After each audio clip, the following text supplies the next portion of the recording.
Praise the Lord. Ya, ni yale tua fatalo fatu. Sa moana tunu pele neva ngole fiafi. Ile sua faman malolo tato wuli fa olo keriso Yesu.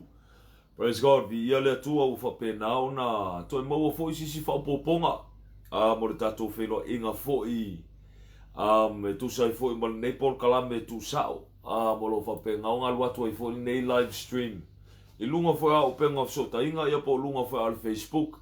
Mo le o le fesota ingo I tātou ele o se poto o se atamai o se langona po se manatu o se tasi o le fiong pa ia le tua I le ngata I lea o le ngalue so soani mai fo I o le anganga o le tua I le tātou folaunga o lo tātou folau ai nei ia tama ia le li ia mwhapena ona si tia I fo ia le anganga I whaaftai ia ma le anganga oli fo I lo tātou tua ina whapena ona tātou aulia mai e fo ia le nei tula wa maua se tātou whelo inga.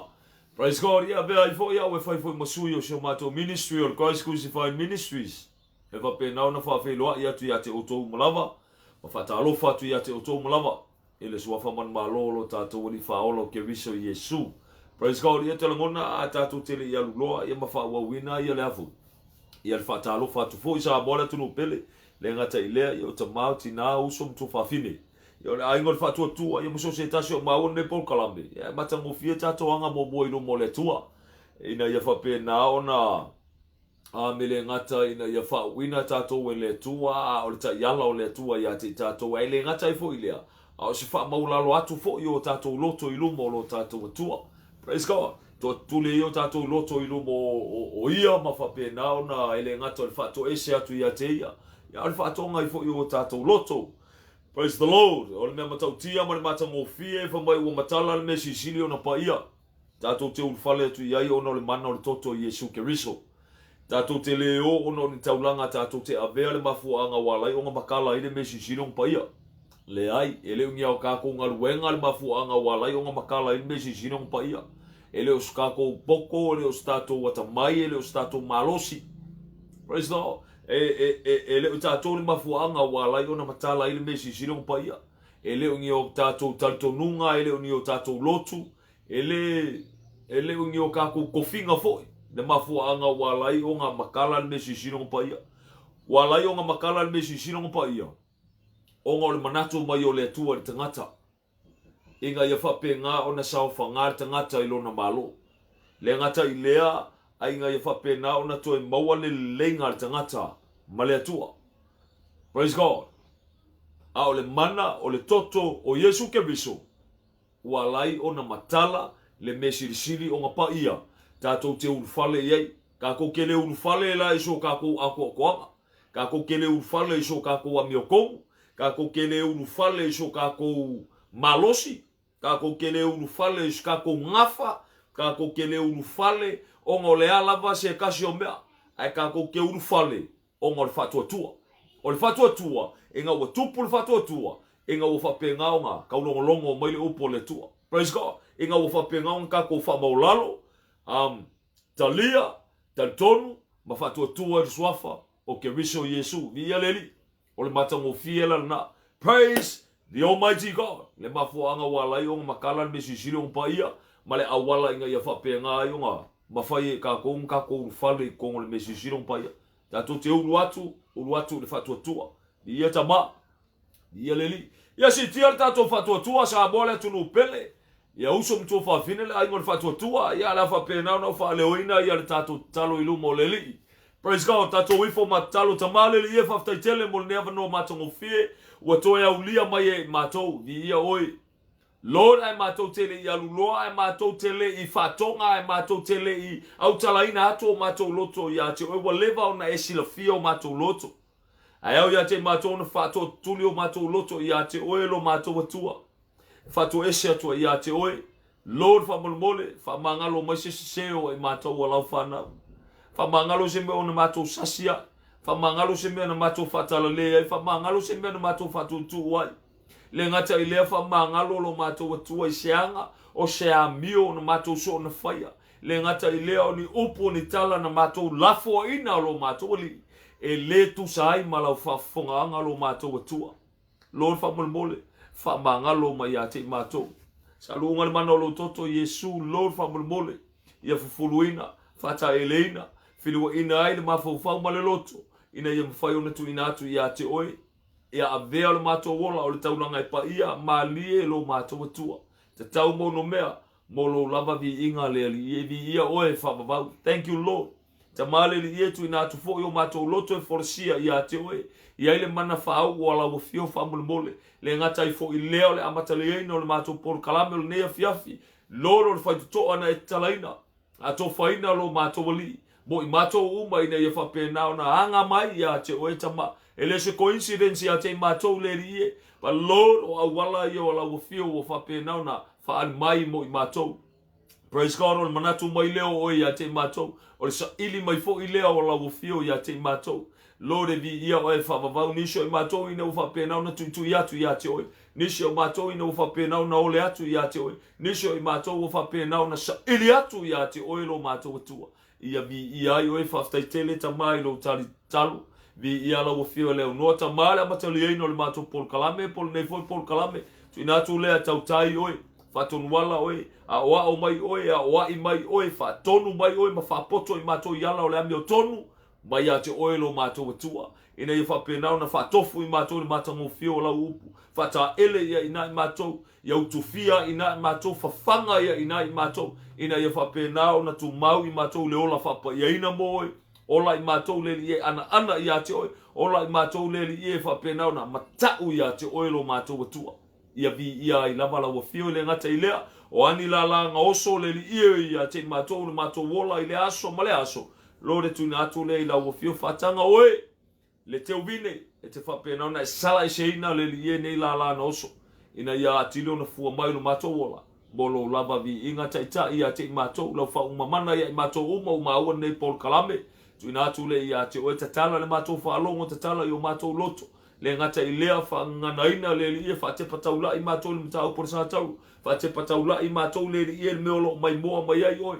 Ina mawhai mātou na longonaina lo siu whafonga lo mātou atua. O a fo ni ngaluenga to i lalo fo ina le li o lalulangi le mana o lo suafa ke riso Yesu. Ta lepe mawhale au ngā ina le li. Suru ia o mātou loto le malama mai a te oi. Awane fo i fua lau whanau. Whamanguia mai a oi le li ia i mātou umalo mātou atua. Si tia mea uma i a te oi. Ona oi ke riso Yesu e ala tua nei pitalu. Amene. Amene. Amene ma amene vi ia le tua i o te ale tu lai ono. I le afiafi o le asolulu nei Brisbane i Australia. Praise God. Whaftai le tua sa ambola tunu pele o whapenau na toi maua stato whelo inga. O lo whapenau na maua e tatou le ola, le malosi. O lo whapenau na whaupopo le o tatou wola. I lungo nei funga i le ele tu mau. Praise God. Ia le whaftai le lo tatou tua lo maua pe tatou le wanoa e mawhai e tatou na get right with God. Salamo tatou loto i lumo le li. Ma whapenau na whaonga ina so toi o tatou wola na whapenau na ato whaina i tatou e le tua tatou te ngalue ina ailo na finangalo. Praise the Lord. Ina ia whapenau na whawawa i pēr tatou whai me whalongo i ngalue o lo na nganga paia. E le ngatai fo i lea ina ia wane i ia lea fo. Ia langona o le mao i tatou e tala ina ia lea. Le upumoni ia lea tua. Praise God. Ia le li. A olo na matango fie la lea. Sa mo lea tulu pele. Ia whapenau na whatalo whatu. Whawheloa i atu. Ia ma whapenau na matoe whawheloa i atu. I lo utupa ia mo lo utu malu ne vai ngone fiafi. Ia e whatalo whatu ai fo ina i o tatou tua asina sina. Ta mama tua mana i tina matua. Ia ile ngata i lea. Ia o whea lava se meo e maua mai ne whasalonga. Praise God from nuia tele le tua i lo loto. O ta mama tua martina matua. Praise the Almighty God. Ile ngata i fo i lea. Ia so whatalo fo ina i matua. Ta mama na i tina. Ia uso mana e tua whawhine. Ia ile ngata i fo i lea na ialo ma whanau. Whamanuia le tua ia te otou malama. Praise God. Ia le tua, ia whatalofa atua i fo i le tina ia i vonga James. Ia lo whapenau na whatalofa mai o i San Francisco i California. Ia wa whapenau na wasifuru lima te ai le tasi i le vabeau. Ni ia le tua.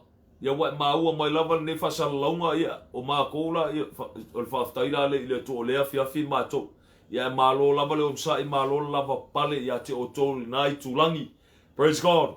I le taimi fo i o lo whapenau na maua mai e fo i ne whasalaunga whamanuia le tua ia te otou mai lava i nai California. Ni ia ta ma. Praise God. Ni ia ta ma. Ia le ngata i fo i lea. Ia le whatalofa tua i fo i le auso.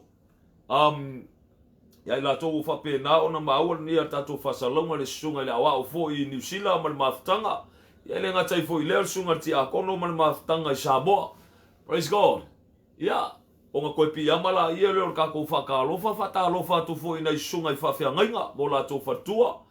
Ia ni ia le li. I le ngata i lea i o no whaalo fo i ia mato vine taitasi. O ngā ruenga o lo whapenau na whitai tunga mo o tau. A wā fo i tau asuina o le puvai o le ola. I le ngā whatauli maina i fo i o le tau alangaina pea leo o le manu malo o le upo le tua wale whangaina. Ma le atina eina o le tino ke riso. Ia me se fo le lafu ma moia le li. I le taitaina iala o le ami o tonu o le tua. O lo whapenau na whai mea whalongo mai whai mea whalongo lango le ngalue o le anganga o le tua. Praise God. Ia ta mai e le ngata i fo i lea mo so se tasi o whapenau no whataulangaina lo na ola. Lo na soifua. Whaongaina le lo tātou tua. Ami te tonu fo i a le whale o le tua. Wale atina eina o le tino ke riso. Praise God. Whaongaina so toe tātou. Ina i e whapenau na. Tātou tu e whawhiewhie lo tātou tua. Vi ia le li. Ia, toi whatalo whatua i sa mole atunu pele, e o whea lava se mo e maua mai nei whasalonga. Praise God. Ia, lea ua whapenau na whatalo whatu i Amerika. Le ngata i lea, ia whatalo whatu i fo i nisi fo i o i latou o maua mai ia tatou por kalame i siamani. Praise God. Le ngata i fo i lea, ia o le atu Europa fo i nisi o mo atu nuu fo i lilai tulangi. Ia whatalo whatu i ate o tou. Ia le ngata i fo i lea, ia tutonu whai a Australia nei. Mo whea lava se vaenga o le stete o Australia o e maua mai nei por kalame whatalo whatu i ate o tou le ngatai fo i leo le atu Vasi Pasifika. Mo whea lava ia se atu nu o le Pasifika o e maua mai nei whasalaunga ia whawheiloa i atu i ate o tou malama.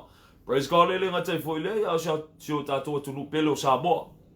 Molo fa pena na maua mai foi tato fa salonga ia pol kalame foi. El nei vai ngale fiafi. E fa fero ia tu ia te oto malava il sua fa man malolo tato uli faola o ke riso Yesu ia ele fa ngaloina i foi ia pa anga masani o tato pol kalame. Fa fero ia tu ia te oto malava ia le tua ia le li. Praise God, ele ngatai foi le ia o la to foi o lo sheina ia nei foi pol kalame. Wa sheina o no manui o lo loto le upo le tua ia o lo fa pena na ngalue la ngao le tua ia te oi ina ia fa pena na fa ta fe pel na manui ina ia manui ai seisi ia po se tasi fo i o lo fa pena na ngalue ko ina ngao le tua ia o ngao o tu ia ina manui o le upo le li o le tu sa o lava sa bola tu no pele ata to tele yanga le upo le tua me telo te me fa pe no fa tu ia te o se tu lo wa se upo fa pe na to mai ngutu o lo ne tangata tu lo lava ele tu le o te o mai se vi inga ia te au fo inge e fa se me fa pe o wanga o le tangata o lo fa pe nga kili vanga fe au le tu nga ki fa longo ai le au le winga fa makalanga au fa pe nga tato ai tun ino loto ile tua o le tua eta ia la ina lo loto te fa longo ile tangata ma le tangata ai sa ol me fa longo ye tato praise God al winga fa mtalanga foi woman wi lo loto ono ke miso Yesu man wi lo loto ono le ngalua le ngang pa io le tua le ngaupu so ol man wi la fa ale ol man wi o lo fa pe ngonga kafe mai le tua ta fe atu ya te oi ele ngata fo ile at the same time lo manui ai fo le loto lo ne tangata so awala ke au mai se vi inga ia tia nanga ele pilong se vi inga ia tia o le vi inga fa pe na fa fo i le tua foi oli lo loto alanga la wo vi inga i le tua to tuli o le meolo ia mai vi o i le tua mai fa i le tua praise God why lan ma fo anga leona o batua pe ia la puta inga fa pende aisha langa o le moment se tu lo wasa bola tu no pele le moment e ke kauselu mai lo ia tia o mai ale vi inga i tonu ne po kolame polo ne tangata o ke mi fo nga ka ki fa ma vai ai nga ele ko vai me fo la ele ia tia u no Facebook why langa wa we le fi pa o mai se vi inga ia tia o vi inga belong to God praise the almighty God vi ia tama ai onga o tato o masani e le tu na break the barrier na allow God to be part of your journey. Praise the Lord. E foi la te me fa pena ona. O ngisi fa le fo le la to fa longo pe fo i lo tun in mai fo tono po kalambe te lo tala ya te oi. Ele o se coincidence ya te oi po se kama fo le le upule ke le nga fa o nga ina lolangi fa o le laki ya lo ki ya enga mai pe se laki fo le le ai o le upu nga ele ko e kau kala ye le o kirsiano. Ai se alanga o le term po le upu lolangi e kau make le ngol menga au le upu e fa pena ona tala ngoa e tangata o le tua ua fa manuia loto po le upu o le blessed I am blessed praise God o mea mautinoa mea na wai manuia ono o lo fa tua i le tua wai manuia inga wa e uska i le li wa e manuia inga wa e fa me fa longo o siu fonga o le tua praise God ale winga lo fa mtalanga ka ko fo i mai e lo se coincidence ya te oe le maua e lo tangata ia le po kalambe e la le teimi e fa pe na se tu lo wa fanga le ele o afa ngai lo loto pe fa pe nga o nga o vai e lo loto ma fa pe ai o ke give up ai ki liva fe awale tua ale winga fa makalanga le mele tau fa mtala ina atu e ni si fo ile le pe fa ata la fonga la fo ngola to fa mtalanga le ngata ile ai fa fo le fa kau mo ye tia o fa pe o lo like titi e le ngata i lea fa pesori se pe kau fa whainga ka nga ko ngeki oe o nga olo mai moa mai a teo malo tangtanga i mai foi fa pesori no but ele upa e masani o na ula foina tau lava na ole mo ini o fonga ai kakala lau fa longo ao la ke me kakala lau fa longo e se mar maka ngofie praise God asia lango langa lua i nga le tua e la te me e au lau fa longo si fongo le li nga fa pupula inga la iele le tua o mata te lo ao la te me te mai moa e te mai moa i le olo o nga lua i tua tangata e la me e se moronga maka ngofie e la salamo le iwa sumartasi le fa pe nga o nga e se mar maka ngofie i o le fai upu mo mo mar fai upu longa lua O inala whaalele tele o na lu i tauina ai le loto o lo nei tangata. Whaangale aisea. Ele kai me kilo ka ngaka le ka ngaka ai ngalo le ka ngaka le o lo whapengaunga. Wha malu ari tangata le. A o whaila le kai me manguia lo loto. Manguia lo loto o le tua. Ai awange ngalo ia te tātou. E o whaile kai me ke whai ki oi. A o la kai me ke whai ki oi. Ele o aunga ke whai ki o mai ai. Aisea. Pero koe longo kwasi o tātou a inga foi, le ngata i lea ia, o i lava se tasi ia, o maua ne whasalonga. Ele kai me te whai tio mai whai manatu mai ele fia ai, e awane ngalo ia te oi. Ele o a unga i sauanga ia ilo le fia, malo whai tio wai, na ngale aru sao i le tua, pe ona o whai atu ia te oi, o au ana o se awhia au le tua. Praise God. E ma whai fo ile le tua na whaonga aina, le loto le tangata i whape ngaunga wha maongi, le va o ia ma le tua. Praise the Almighty God. Ka koe ke pakaula ia whangale koe kaka ia ka ko le upo le tua, koe kaka i e kongo, whanga kaka i ka ko, e koe kaka i e kongo le upo le tua.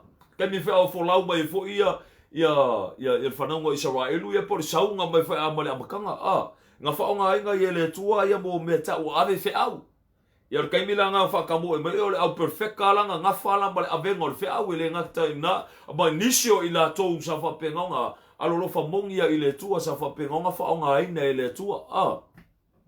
Ia aluinga i from talanga o i la tou langi, e ila le kei me whapenga o ngā whaasanga kau li ko kele i ka ngaka ngei, au le upua le tua e kele ngā whaiatu ia i la tou nei. Au ele o tou la ita mai ai, o au la ita mai ai. Ngā o whai ale vai kau o ke riso Yesu, ngā whapenga o ngā ia o ka winga ina ngā au so o male pole ngā au aposkolo. Whapea a kalia ka ngaka la o ko upu. Pe kalia le upu anga ia. E kalia foi le upu. A la ko. Ai a whai la ko ki ke enga le upu leli. E ke enga foi le upu a la ko. Aisea. Langa o upu ia wa o ka winga le o aposkolo. O upu a ke riso Yesu. Praise God. O le la ko fo la fo launga. E reflect uma le fo launga la ko. E reflect uma. Ile au nganga ma le kai nga la ko mafuka i ma le li. I me nga whalongo longo i le li. O ala fo i o le li. Le muri ka i e la ko e inga wa fio mai la le ngang pa i o le li. I ma whape nganga a kili wha a mausali inga i la to. A kili e unga ko la ko loko ma wha upe inga i la to. O longa maka ngō fie la nga. A le aluinga le whamtalanga. E se marita hawa ia te tātou o lea. Le ngata o tātou mata ala i vaenga nei. Praise God. Se le whakai inga la. A wako si whakai inga whawhai ngō fie. E le taime te mai mo. Whaonga ia lo nei tanga te whai mo whakai inga. Langa i lea nganga o awakuaris ka ngaka whai mo whakai. A vea ia o whai mo whakai inga.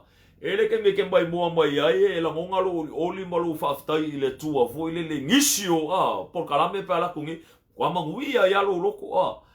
Ai alu ai si fe au vale wa iloa va kuso e se fe ara sa wor fe au le ia o wa kai vale le ia o ia nga makalola ile nga ko sui fo ila ia le sui fo ile va pise se le o ke le ko fe mulmuli nga ka le o ke lo fe kia o ke mulmuli me ke mulmuli ia Yesu ke riso o ke mulmuli me kia ai mulmuli me kia ya ka lo fa ya ka ko mulmuli ia Yesu.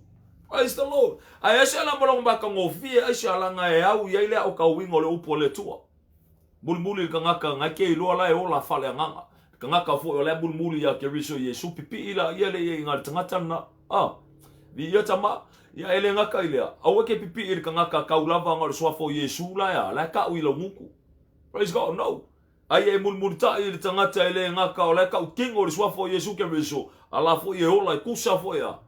Mal swafo ke riso Yesu. Lai vai ka mawhai e kusa male upo leli. Pipi la i ele ka ngaka nga. Au ke pipi i ka ngaka fo ilele nga o lau nguku ala e pese ia Yesu.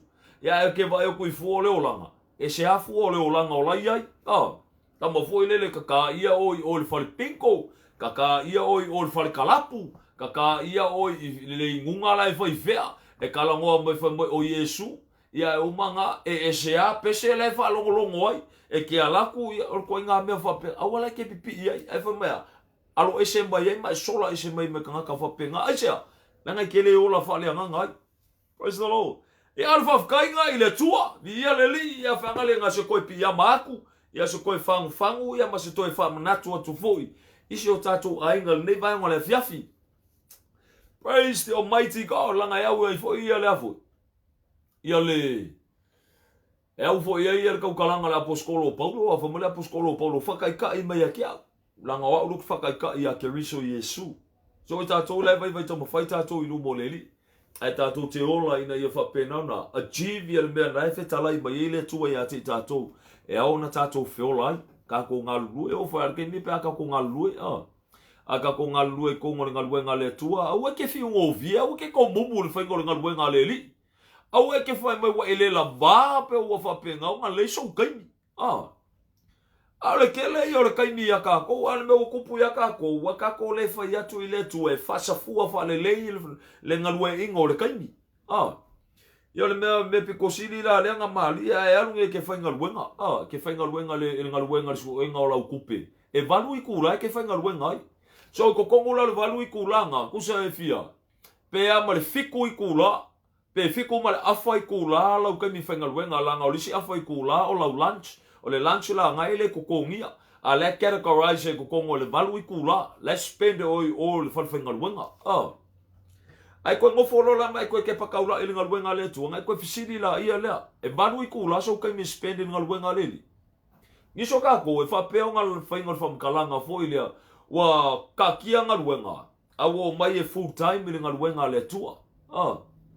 Nga full time la ia le ngaluenga le tua. Ai le o whai e fo i le ngaluenga le tua. Ai ngos kama i kaimi o le spend le upo le li ia le ke le ala ia le o le kaimi o le maka TV por spend ke le fongi ia po le ka polo yo po le ka fao ange yo e vange yo le ale winga le whamkalanga ia ala wa maka mko fao le lafu mamoia le tua ua le eise kaimi fa ale le spend inga yo whapenga o nga ko ngeki anga i le li ngisho kako e fia manga o nga lua le tua ai uma koe complain mulmuli whai mai ua le lava se kai me spend mo le ainga. Ai ua whapenga o nga whai moso le la aru umar kai me o le ngaluenga le tua. Ai koe ki kilo le kai me le whaaru ngaluenga le tua. E le a ko se i kula, po se rua i kula, po se kolu i kula. Aru ke le i o le kai me o le spend o uro longa la vela leo whai kai nga mo me o nungari i langa o kele o nungari i o whaalongo koe nga whamkalanga nga.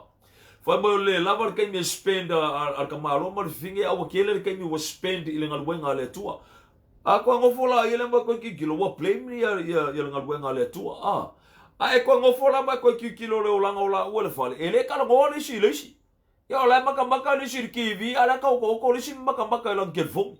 Ya nga ko ko fisili la ia o fa mo fo ele o lava lo kai me spend a le spend kai me o lo ngo kelfongi. Il ki vi a wale o mai ka la ngo ma fa pe nga o nga kalangoa ka malo ele fo finge spend kai me o lesi ma fa penga ka ro fo ia ka ko ya o lo la kai me fo al me piko sili la lenga mali ai a o nge fa nga luenga o va kai me nga luenga ele ma se complain ai se o le kele o va kai me le fai o le kele fo nga le kupe mo ya ai o nga luenga le tua ele mau se kupe fo ile le ia se vanga ngare fai fe au vo ile le ngofu so nga ku ile pulela ama fa ka wanga winga le sfurwa inga o yala nga kele nga kupe ya le winga fa mkalama ko sa ka fi ola la nga yele aso nga ngofu mo ma fo fo mo kala ngoso ala pulinga fa ngi so la uso fa ku ka fi ola e pe nga fa aku okay la fa le ka ko mafukanga ila ole ainga la sau ole ka sau ole ka nga mo wala nga se lau ka la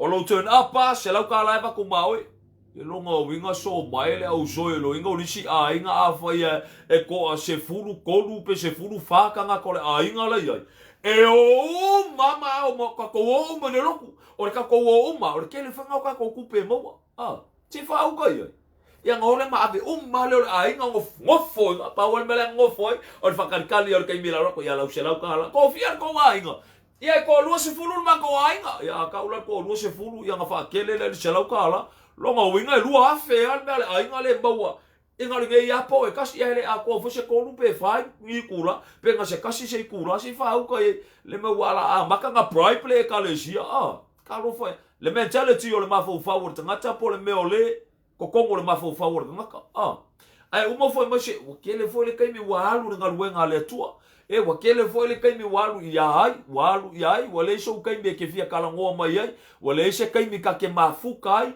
wale se kai mi spend mai fair ia lo winga yo fama kala ngala o le upukusa o le upunga au ko kele ngiso ai nga wo fa penga le mafau o lai ai ka fi o lai pa fa pe nga luenga le tua fa ale le o lo nga lu ya mau alo marekau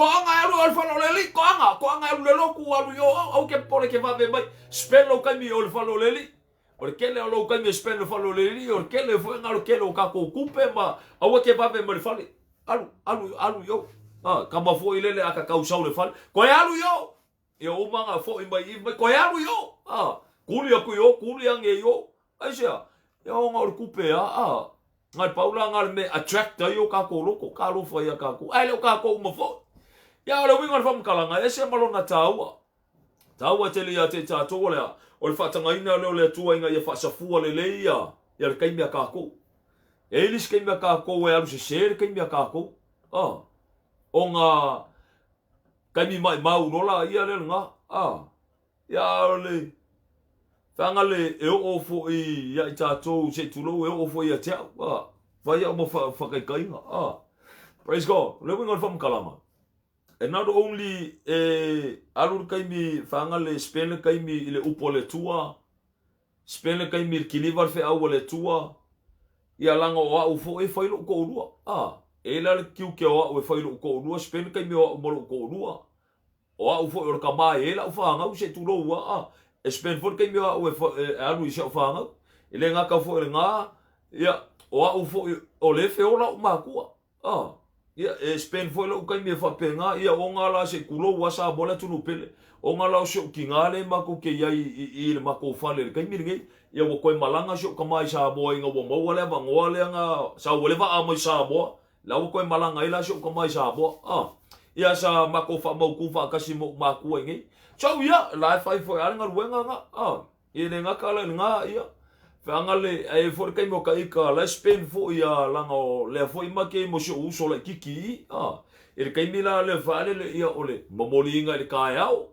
pikinga ile fiafi ia walu mangeila ia o fo ia kai ka ke mo mia fa se kai mi mo kai ka la vai so ia fa penga nga fa sa fu ia o lo langa be vesi uma lo me uma ia ka lo fa ia ka ko e la riskanga kai alu ala burn out amakalonga fa ma mulu lisi me fa ma mulu mele fa ma mulu mele amakalonga komumu amakalonga fa me pao amakalonga le fifia ma fu mai ja wa le lava se malolo praise God ya ka wa kel e la kai me fa penga nga fa nga inga la le li yo le lalolangi po nga le anga ia ko inga mela le fa ma upenga ko fa sang kau ba ia kai ka fa be vesi kai ko kongo me ngi ia bolora me fole Russia ku nge yo Russia ku e o lua la marca mo Russia ku la ver ka vale pole Russia ku o pa u la ver se kulo e pole Russia ku o sa u le se kai mi spend le poleli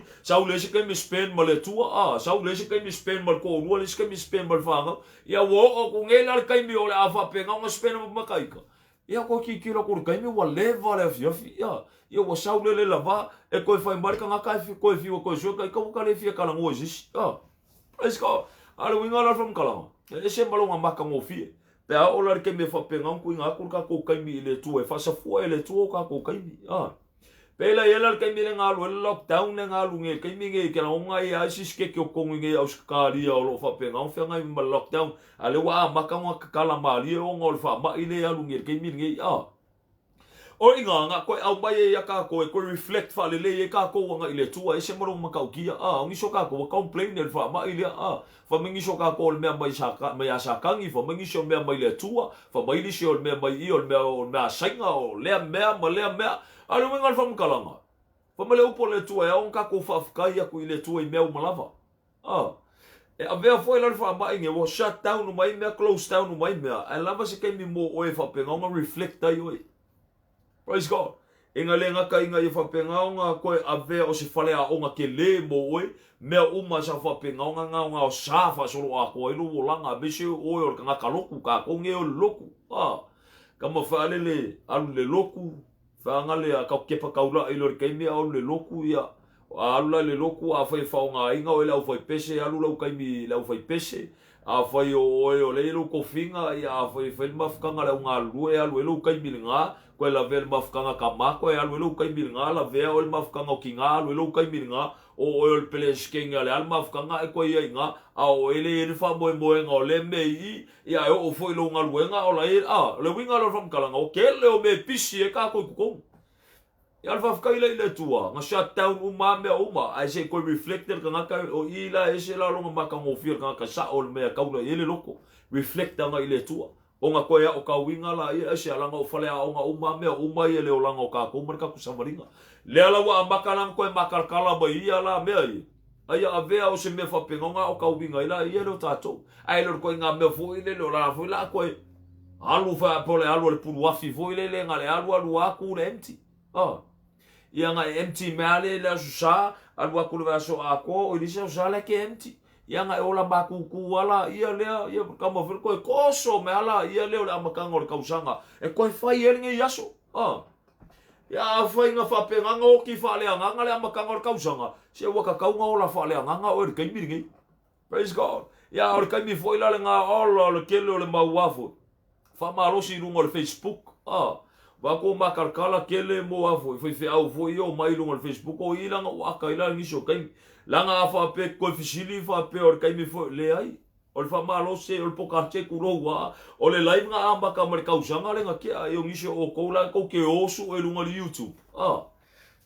ia o ngala ko ke bon ba winga i ka ia ma singa mar kai mi fa pe nga amba ka ia nga amba ka la le live amba ka lungo la private page page wa ia winga fa mkala ele o sisi ku pa to le winga fa mkala nga o ki ko aka ela mo ko ki kilo ai se al kai mi ai le ia fa mar ki kele o fe au nga complain le facebook criticize le facebook ma fa pe nga fa ia la ko fa mkala nga fa pe facebook o le afo o le au pe nga le arki apolo ole au ko ke ila wa yo ko vaxon e nga complain nge al facebook ale o fa imba la live no ngol facebook e se fa mol mole se fa nga ka ko fa nga ma fo ka ko asa o longa fa nga e vi ia ile tua a se longa fa nga e le vi ia ile tua ai le fa pe ole a mai ole me ole me nga invention lo langi fa me lo ka ko on marki apollo ma ka lo fa ia ka ko ia le o ka vai ko lawa lungo facebook ia le ka ko live la ko lungo facebook o ele nga complain le facebook se ka lo fa ia ka ko ia lo winga lo from kalanga e se malunga ka u sa bola tu pele ai sa le ka ki ele mga ko o ku le fia fin ngai iloa inga ua iloa inga ua iloa praise god e se malunga ka u balonga maka ngo fier ke mi ke fa lo ngol manatu au tu la fia fini fa pse ona ali la wingol nga ma ko au ku ilo inga wo ilo ari e ole asu sko inga ilo ka lo fa ya ka ko la nga kele ko inga ilo ai inga ya fa pe nga ma kwa fa mausali inga ka ko inga wo fa pe nga ka ko ilo la le ilo inga wo e ka ko ilo inga wo e fa to ole ilo la nga la ka ngo ma yele upole to ilo inga wo e ilo. Praise the Almighty God. Or ka ko kusfai ka mo mo Timoteo ka po ko lu fa po sufa nga fa po suma lima. Praise the Almighty God. Ar fa kaina nga tato tua. Yeleli. Hallelujah. E fa penga nga ko kai me ka ko ngole le mo le ala. Ko ke pa kaura ka ko ileli. Aisha, ke lor kai me ka ko fa penga wa waste. Mai mau kai me ka ko. Ya or kai me mau la nga wa fa penga nga. E koe ke pakaula i koe fio ka koe au kango solo i koe ne mwhenga i koe mawa mai a kua langa ua pasir kaimi ai a vea la mea nga kukupu i koe whale a onga mo ka ko nge inga ia whapenga nga focus e ka ko i ruma praise the Almighty God ai sea ole whamalosi i le ke le anga whapenga nga u whamalosi ai i le auso ko kongo le mako ministry whale le i le auso ma whapenga nga encourage e le ngakala ia so se kasi whapenga nga mo mia so soangi praise the Lord. Why? Langa o nga lue nga o le tua. Lue nga wha mkalanga. Kako. Ele kai mi whaale le spenda kako i lunga o lisi kangaka.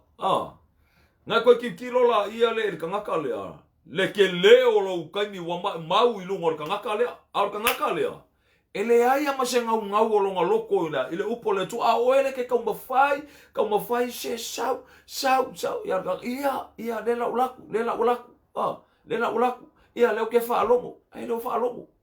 lua kausanga koru kausanga le ke spending ai margaka ke lo ka le ke oi e ka ngaka la ilisiku la ngala la mongi well spent ye lo kai ave ye lo kai me o nga ka ngaka nga praise God alfa fkainga ile tua so sa fa penga sa o ka winga mai fa penga ile tua le olanga kele yo ka ngaka sa fa penga nga mau ye kai ai ko ke fanga le lo ko ngofo i mo ko kilo ka ngaka ngi le ya mo si suinga o yai alfia kausanga nga spene ka mo fai fa fai le olanga ka i mo le upole to ale upu ale ke nga fai se o ke fia i lo le tua se o ke fia la kalaka i le tua se o ke fia manga o ka winga o le upole li sau almela wo kupu se le ka ke pisi sau se mo so o bango wolwa a sau fo ila e sau ai manga o ko nga me fo ile nga sinka mai kai dia nga ko ya lula ia le ka mafai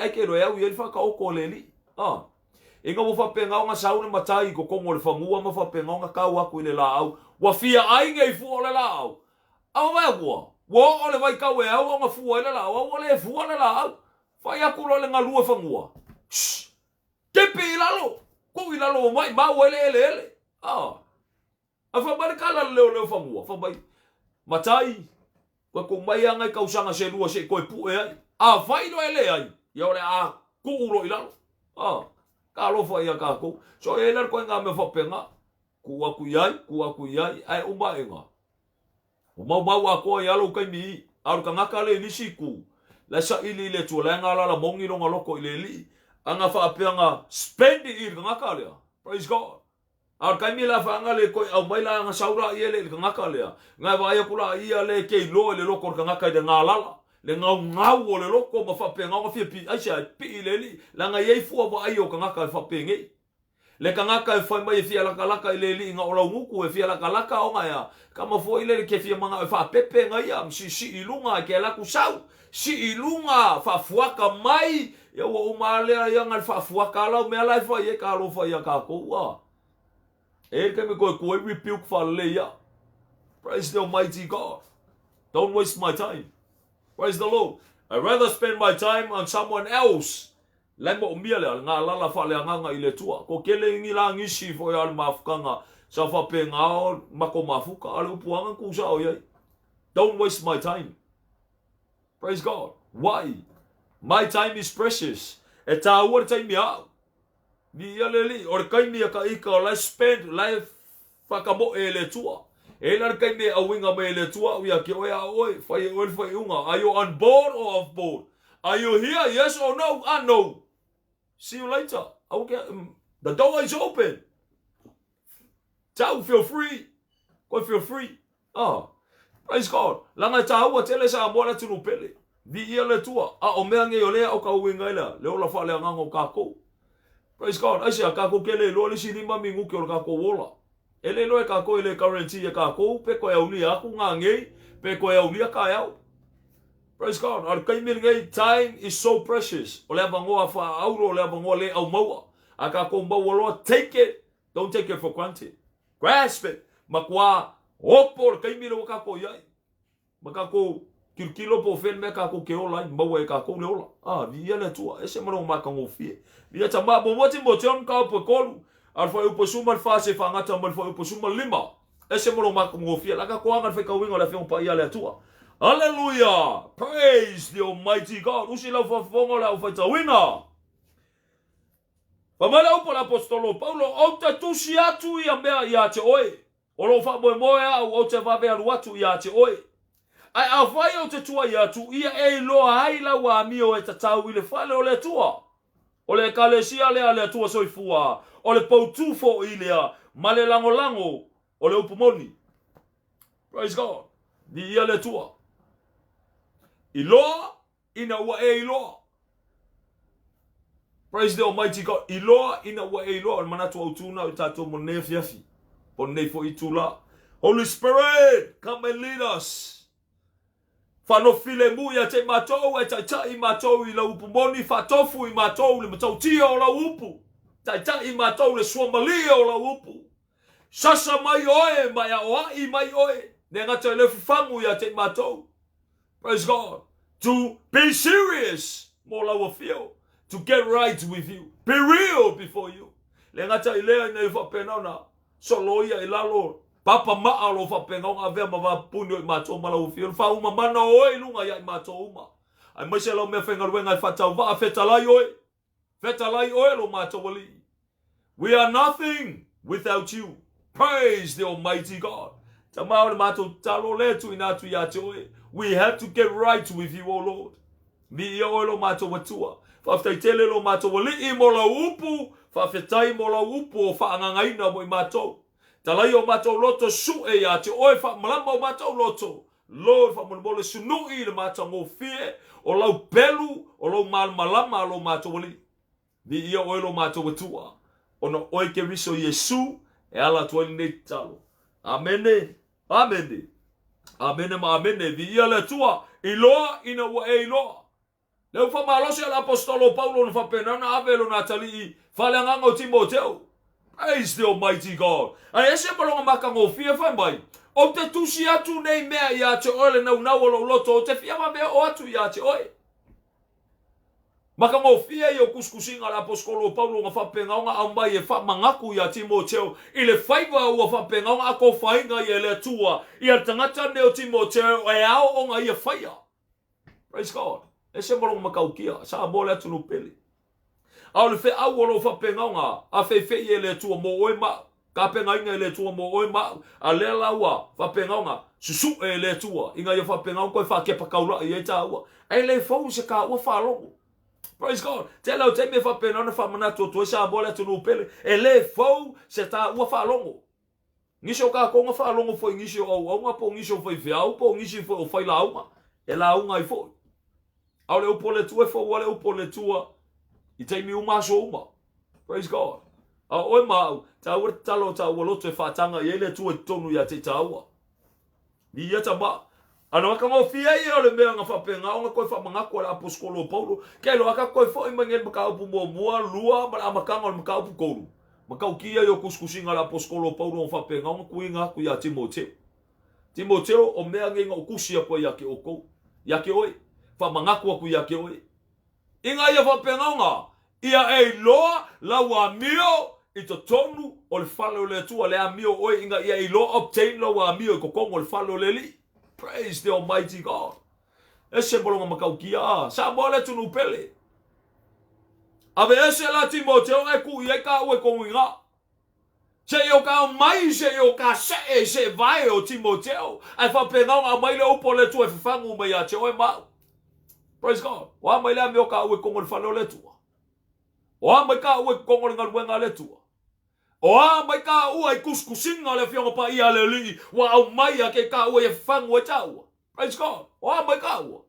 Ua I loe ka ua ka mio e fai kongo le falo leli. Ua I loe ka ua o nanga e fai lumo I totono le falo leli. O I loe ka ua wala a winga o lo ngalue inga kongo le falo leli. Praise God. A ua I loe fo e ka ua o aile o le falo o lo fapenga o ngalue ka ua I ko. Vi ia tama langa yeilo na taua. Ka ua kele ya te tatou ile ka ua ka ko ile lo I tatou ilo e tatou po ai e ou le ngaluanga ilo e tatou po ai e ou le fale ilo e tatou po ai le e ou nge e kalesia a o ai fo ila ia la fa mele o pole li o fa mai ole e kalesia a le atua soifua. Praise God. Ole atua soifua e se mo makau kia a ale upu nga fa penga o nga momole mai e la apostolo Paulo Timoteo se ko ko kusia ku nge me ya ke oi. Avaku e fa mangaku ya te oi. Avaku inga ya koe la paka ia koe fangu ya te oi Timoteo. Praise God. E ngofo la tangata o le tua ma koe fai kawinga e ai oi mau. Ka koe ngofo koe fai kau le upo le li. Ma fa penga se yo koe sa ili ai la fionga pa ia le tua. Po yese me o fa le kongu e ka ua. Ele ngaka nga koe fai ka ua le upo le tua. Ma se koe va ai polo fa penga nga uska I ka ua le upo le li. Praise the Almighty God. Taua tele sa mola tunu pele. Wai. Langa yao nga malama I tatou o e ou le ekalesia o ai e ou le fale o le ka ua kea. Fai ngaluenga ai pe ngalurua e tomu. Ele asese senga mal fai ngaluenga. Fai ngaluenga e alunge abela kusi a palainga. E fa penga nga.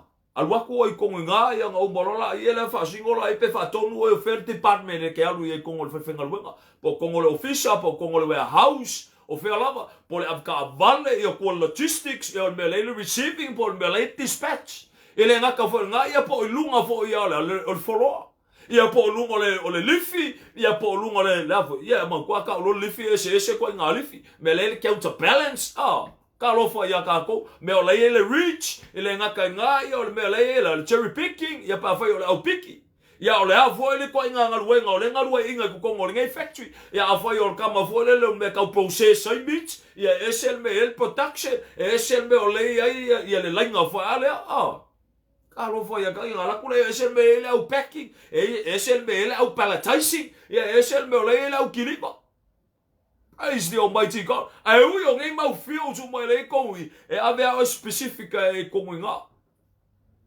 ke ala ku fo le kongi nga au fo ngai malama ia mo me o ka o guidelines o ilato ka fo ngai malama o la ko regulations ka fo ngai malama o ilo supervisor o ilo team leader o ilo le floor manager ele nga ka vola nga ka vonga malama o ai le punosili o ai le CEO o ai fo le founder ngai company ka wo kele ya ka ko ele ngi so ka ko e fenga luenga ka ko kele malama o fe ke fenga luenga o ke fenga luenga yo la le umi ka luenga fenga luenga ka ko ka usanga la le ngor ko company u kai wo ngalo ngo fisi ka lo fa ya ka ko praise the Almighty God e fa penga fo le nga luenga le tua ka walo mal malamba I ngaluenga le tua ka walo mal malamba I le o le ngaluenga iloa inga wa e iloa praise the Almighty God ka ko e lis ko inga iloa le mafo fo ka ko o le manga ko ka ko aka ko iloa le tua nga pese ila wa ka ko iloa le tua le ai ese ale iloa fartangata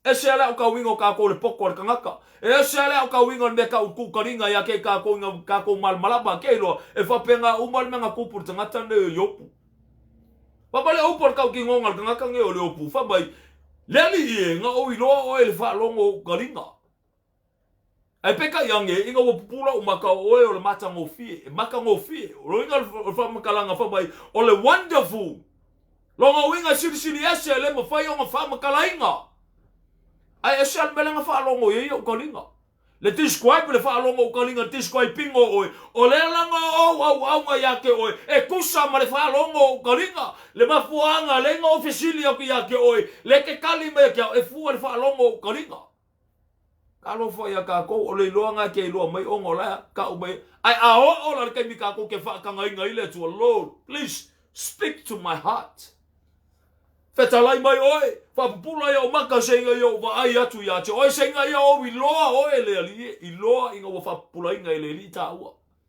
I loa inga wo fa penga kala inga ele tua longa maka ngofie ya che oi ma praise God ese malonga maka ngofie o le knowing I loa Tau tele sa mola tunu pele ka ua kele ya te tato mea ta o le iloa. A o ngenga e iloa se mea e se mara maka ngofie wa e malama le ya. E o ya kako se kuloa pe a venga o ka vale.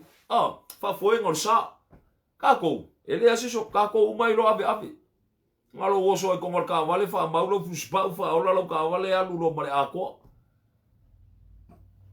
Pionga le wa slow down. Mi lo kufa pea por kamor ko kiki la vea lo usa o le se senga la nga ai ese ala ma ka ngofio or nga ke lo me ka o le road gold not only that e lo nga mal malama anga I ka vale not only that nga ke mal malama le consequence pa o nga fa sala inga pe fa nga break your rules e consequences o me nga le winga fa le la senga o le ko inga la senga le ke winga a fa o le lerna lo winga le consequences o le lerna e ye fa conditions o le lerna lo nga winga fa le lerna lo winga mo au plate fa ka wa pi I luma makua e display ma visualize ele nga kala visualize le mai o traffic yo visualize ko ye o le follow mai ko ya ke e indicate mai o le lerna le ala ku I ka lo fa ya ka ko ia nga fa ke le ma kipla I le distance al vai nga why la nga fo le ave Yo fola la vai nga fale se kulo a fai o ngi le skekenge e ola ile el provisional plate lang mumu lang me maka fa ko ola ile lungal full license al wingal fam kalanga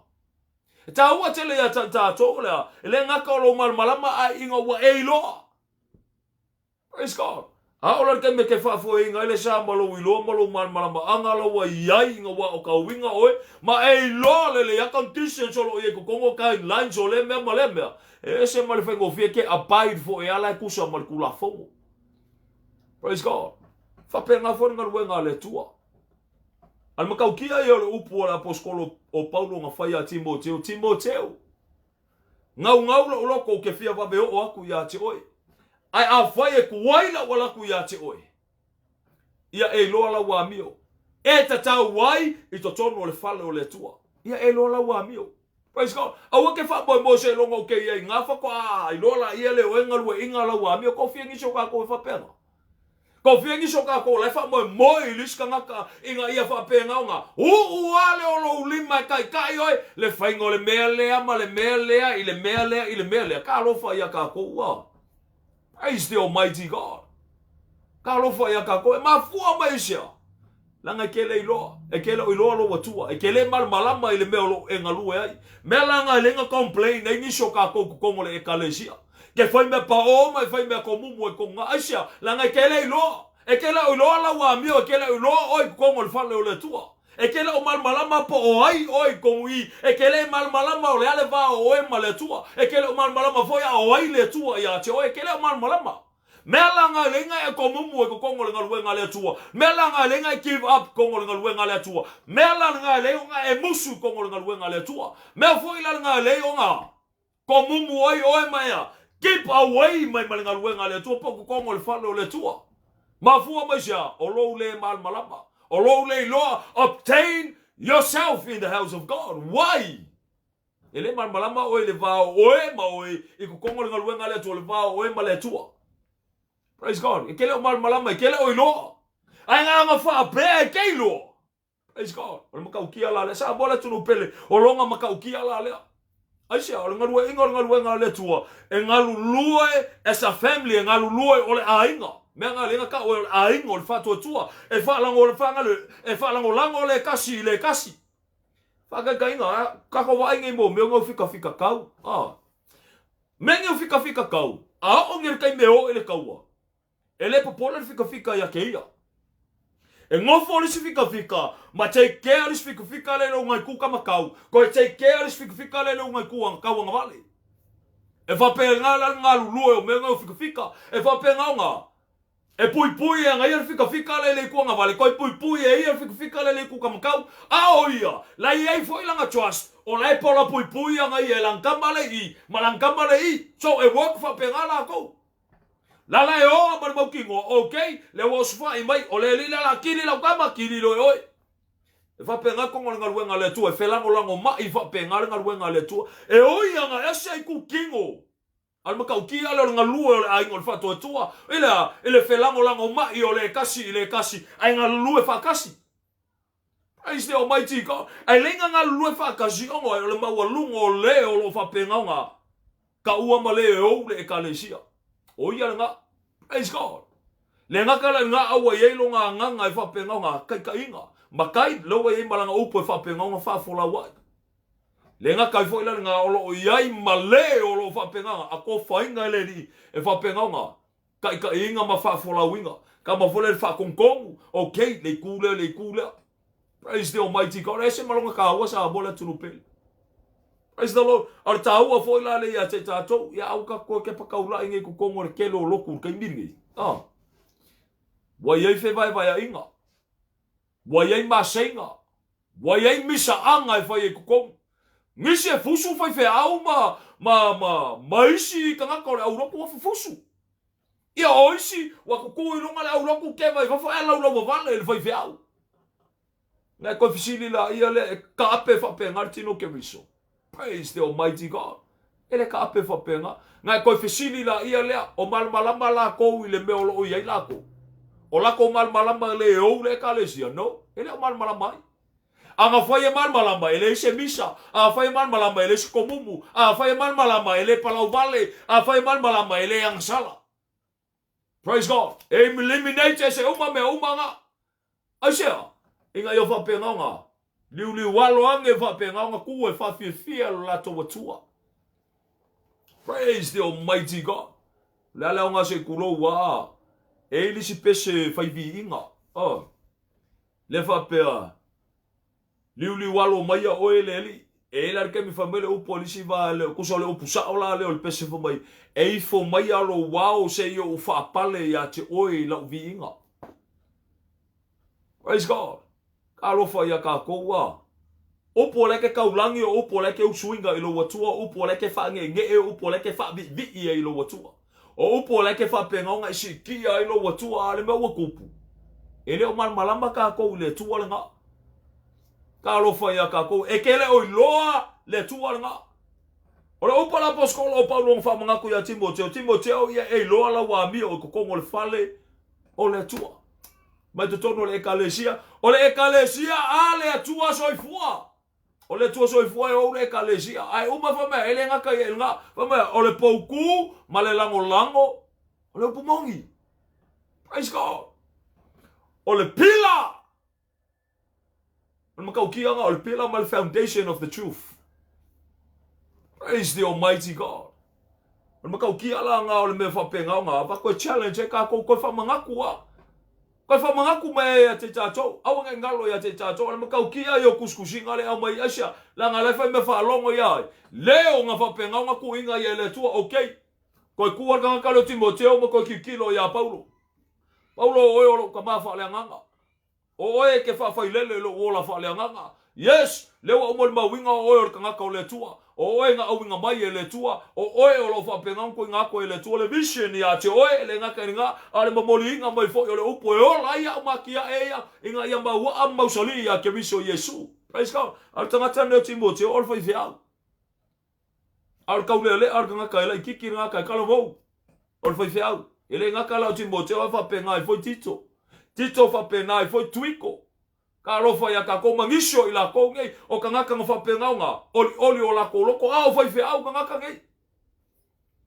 al kusi o fa penga nga moli ba le ma mo e au mai ai le la ko ka ma fa le nga e ka ko. Praise God. O ko ko le kalesia o so se vangale e kasi ya me ka o le kalesia ale winga ro mo kalanga o ko ko vinga ka kasi ngai por e kalesia leli e me ka o le ma mo e la ko lo fa penga le ka ko ke pepese ngi so ka ko o ka ko maku fa le nga na ke pa ka ula ila ile lo ka mama lo ki nga fa le nga o la responsibility ala wala ia fa fanga le ola o e nga e ola fa le nga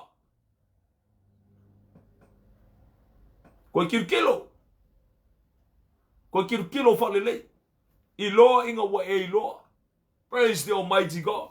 Nisi o maku fa le nga ele o ka winga la nga fa nga ula ko fa nga fa le nga a o inga yo la fa le nga ma wa ya ke viso Yesu la ngol menga ka o le ola fa le nga me ka u le tua me fa penga nga fa singo inga ye fa penga nga ola ku sapo o nga o le tua ola fa pa yenga ola ile mi tonu ola fa totua ola ile sambo ka u apelo sa ka lo ya souma. Praise God. Hallelujah. Ola inga ye fa penga nga fa nga fo winga o ya ke viso Yesu ku mawa inga mo fa penga sasi fa ko ese ko fa wa lo fo langa a ka winga le upo le tua ma fa penga nga ka yo inga yo fa penga ulu fale o ni malo le tua nga luenga nga ma ku fa le nga fa il fa nga u fa le nga.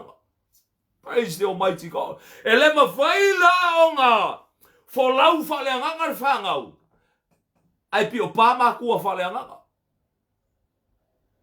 ele ola fa le nga ma ku fa le nga langa lenga ka u ma ku fa le nga langa la ola fa le nga ko fia ngisi ma ku fa le nga ele ola fa le nga ka lo fa ya ka ko wa ngisho ma ku fa le nga la ola i me arkingo ma lo si me arkingo ele o se ola fa le nga me nga ka ole ola i le kingo ele o se ola fa le nga e fa fo linga fa le nga ai ola i me arkingo me langa ele e foi onga o fa nga u fa le nga ele en ka me ki fa le nga ele o se fa nga u fa le nga o fa nga u fa kingo langa le ka solo mua i maku ngai nga ka winga ila ko o me nge au nga pupu nga ye o la to loto ma ko e lasi nga ye o la to loto e me o life ai mai le tama e fa ko winga o ka ko nga ya alo ese ba ya ale o against the eta to ka lo fa ya ka ko wa.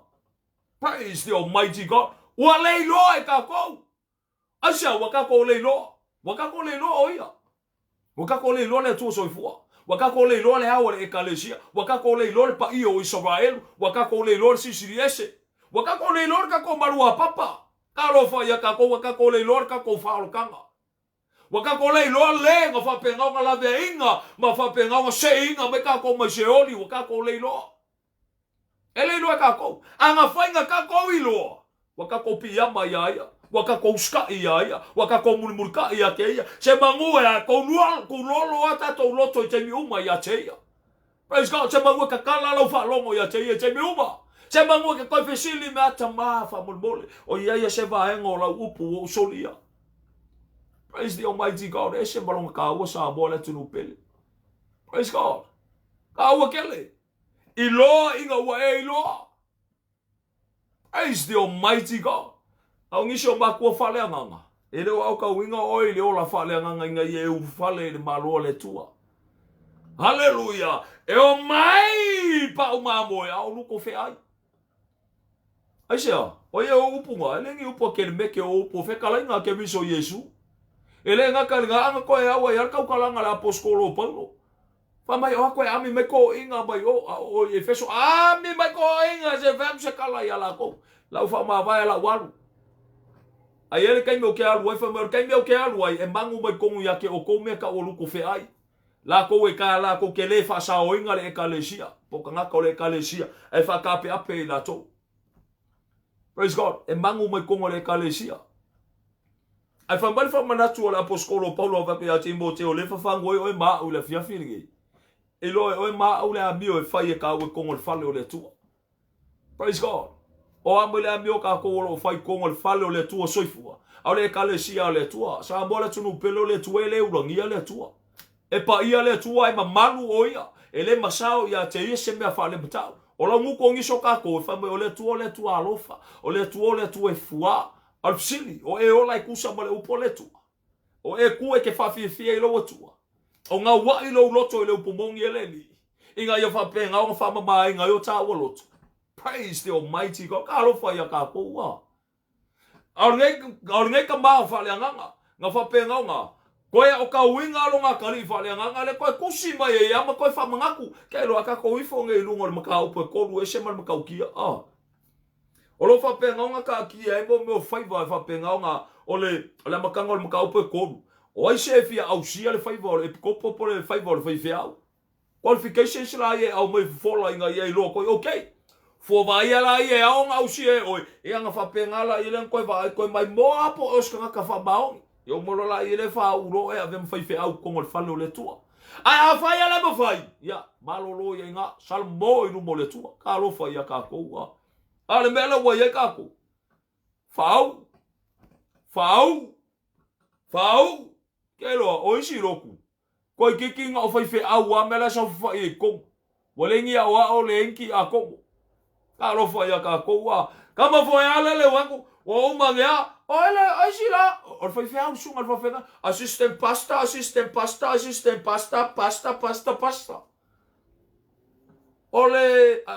pasta o fo fa un malo lo fo fa un pension e o ai o fo fa un mai e o fo fa un ma me ala mo ko mo le lo ko fo fa o fa o ai e ala ma malo lo le kalesia. O fea o ia ele. Ngā o fai fea au mei sa fai mei. O la longa mafuanga. Ngā whau ngā kofi an me lai fai. Ai a fai a koe kukusa ma le upo le tua. E ma kuale e malmalama i le upo le li. Ka lo fai a ka koua. Wa whau ua o lea. Le kausi me le lei ai. Ne la ku ka mafa le anganga. Le fai me le lei. Ko anga e la ure kuper ka mafa le anganga. Ia whau ure kofi a ke oe. Le ngaka le ngā, pe ngā le asiasi mai ia, le sao e asiasi e fia whaalonga, pe okei la whaur kofi rea ke oe, e ka ofia i oi kongo le loku, ka lofa ia ka koua. Se le mentality ma le motive o lea, waka i ngai ngā luenga le tua. Praise God. Ar ngā luenga le li e whapenga kai ka inga le mana o le ngā pa i o le li. E ke le songa whau inga ngisi ku kongo le e ka le zia wha molmole. Lea mai le upo le tua inga ia koe o ka winga i ka kou. A fa mai le upo la poskolo palo Timoteo ke kusi aku ngai mea ia te oe. O lo ke whamangaku ia ke oe. O le alava ia o ka winga oe. Ma le alava kau longolongo aku ia ke oe. Koe whai kau le lei mea ngā. Aise ngau ngau lo loko. Koe fi alaku ia ke oe. Ngai ke ia wa e fai asa ka mai mistake nga, fai ka wange kusi nga. Muli ai, al me o manga o ka winga oi. Praise God. Ele ngaka nga, ai awa. A fai ko kua yaku, ia e mga kuala wa mio, la fa fangu au nge ngalo ya ke oilo ia ila nga pa io le tua. Au nge ngalo ya ke oi ia ile o le kalesia, au nge ngalo ya ke oi la fu mamoe leli. Au nge ngalo ya oilo wala fa pa yenga, au nge ngalo ya oilo wala awinga, au nge ngalo ya ke oi. Praise God. E ele fa boe moenga o Cristiano. Au nge ngalo ya ke oi. Au nge ngalo ya ke oi le upumongi leli. Praise the Almighty God. Fa fengi shokaku. Fale longa drift mali o kako, fale longa café o kako, fale longa lea. Kalo fa ya kako wa. Praise the Almighty God. Ko ke pakaula I kako ileli. Iloa inga wa e iloa. Praise God. Ta ua tele tato malmalama, ta ua tele tato iloa. Iloa e tato. Iloa e tato obtaining o tato inu mole tu. Kelo makau kia ia langa kelo ke mea uia ia alfa balosi le tu le a. Male upo le tu e faku ya malaki. Ko faku e alimu o Israelu. A foi o la ko ka winga o le tama. A foi fo wala ko ka winga o le matai. O fea o ia lo mamalu. Fea o ia. Where's my honor as a father? Where is my honor? As a Lord, where is it? O fea o ia. Fea o ia le mamalu o le tua. O e mau le pese I le tua. O e mau le ka u o fa mai ka we au ma I le tua. O fea o ia le mamalu o le tua. O fea o ia le honor le tua. Where is it? Praise the Almighty God. O yo le ka ke fai mai ka ke lo le tua. O yo le ka ke fai ya ko le ke fa vivi I lo tua. O fea o ia le honor le tua ka ki ko ko le lo tua. Where is it? O fea o ia le honor le tua. Praise God. Anga fai o le ke upholding le honor le li e ke uska I langa upu.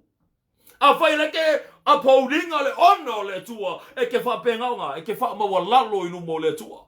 Praise God. Ale upu mongi le upu nga. Ka lo fa ya ka koua. O ka koua mea ku kalinga mea te tatou. O mea ku nguku mea te tatou.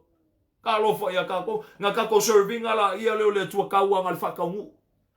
Ka ko au ngala ia le tua ni fa foringa.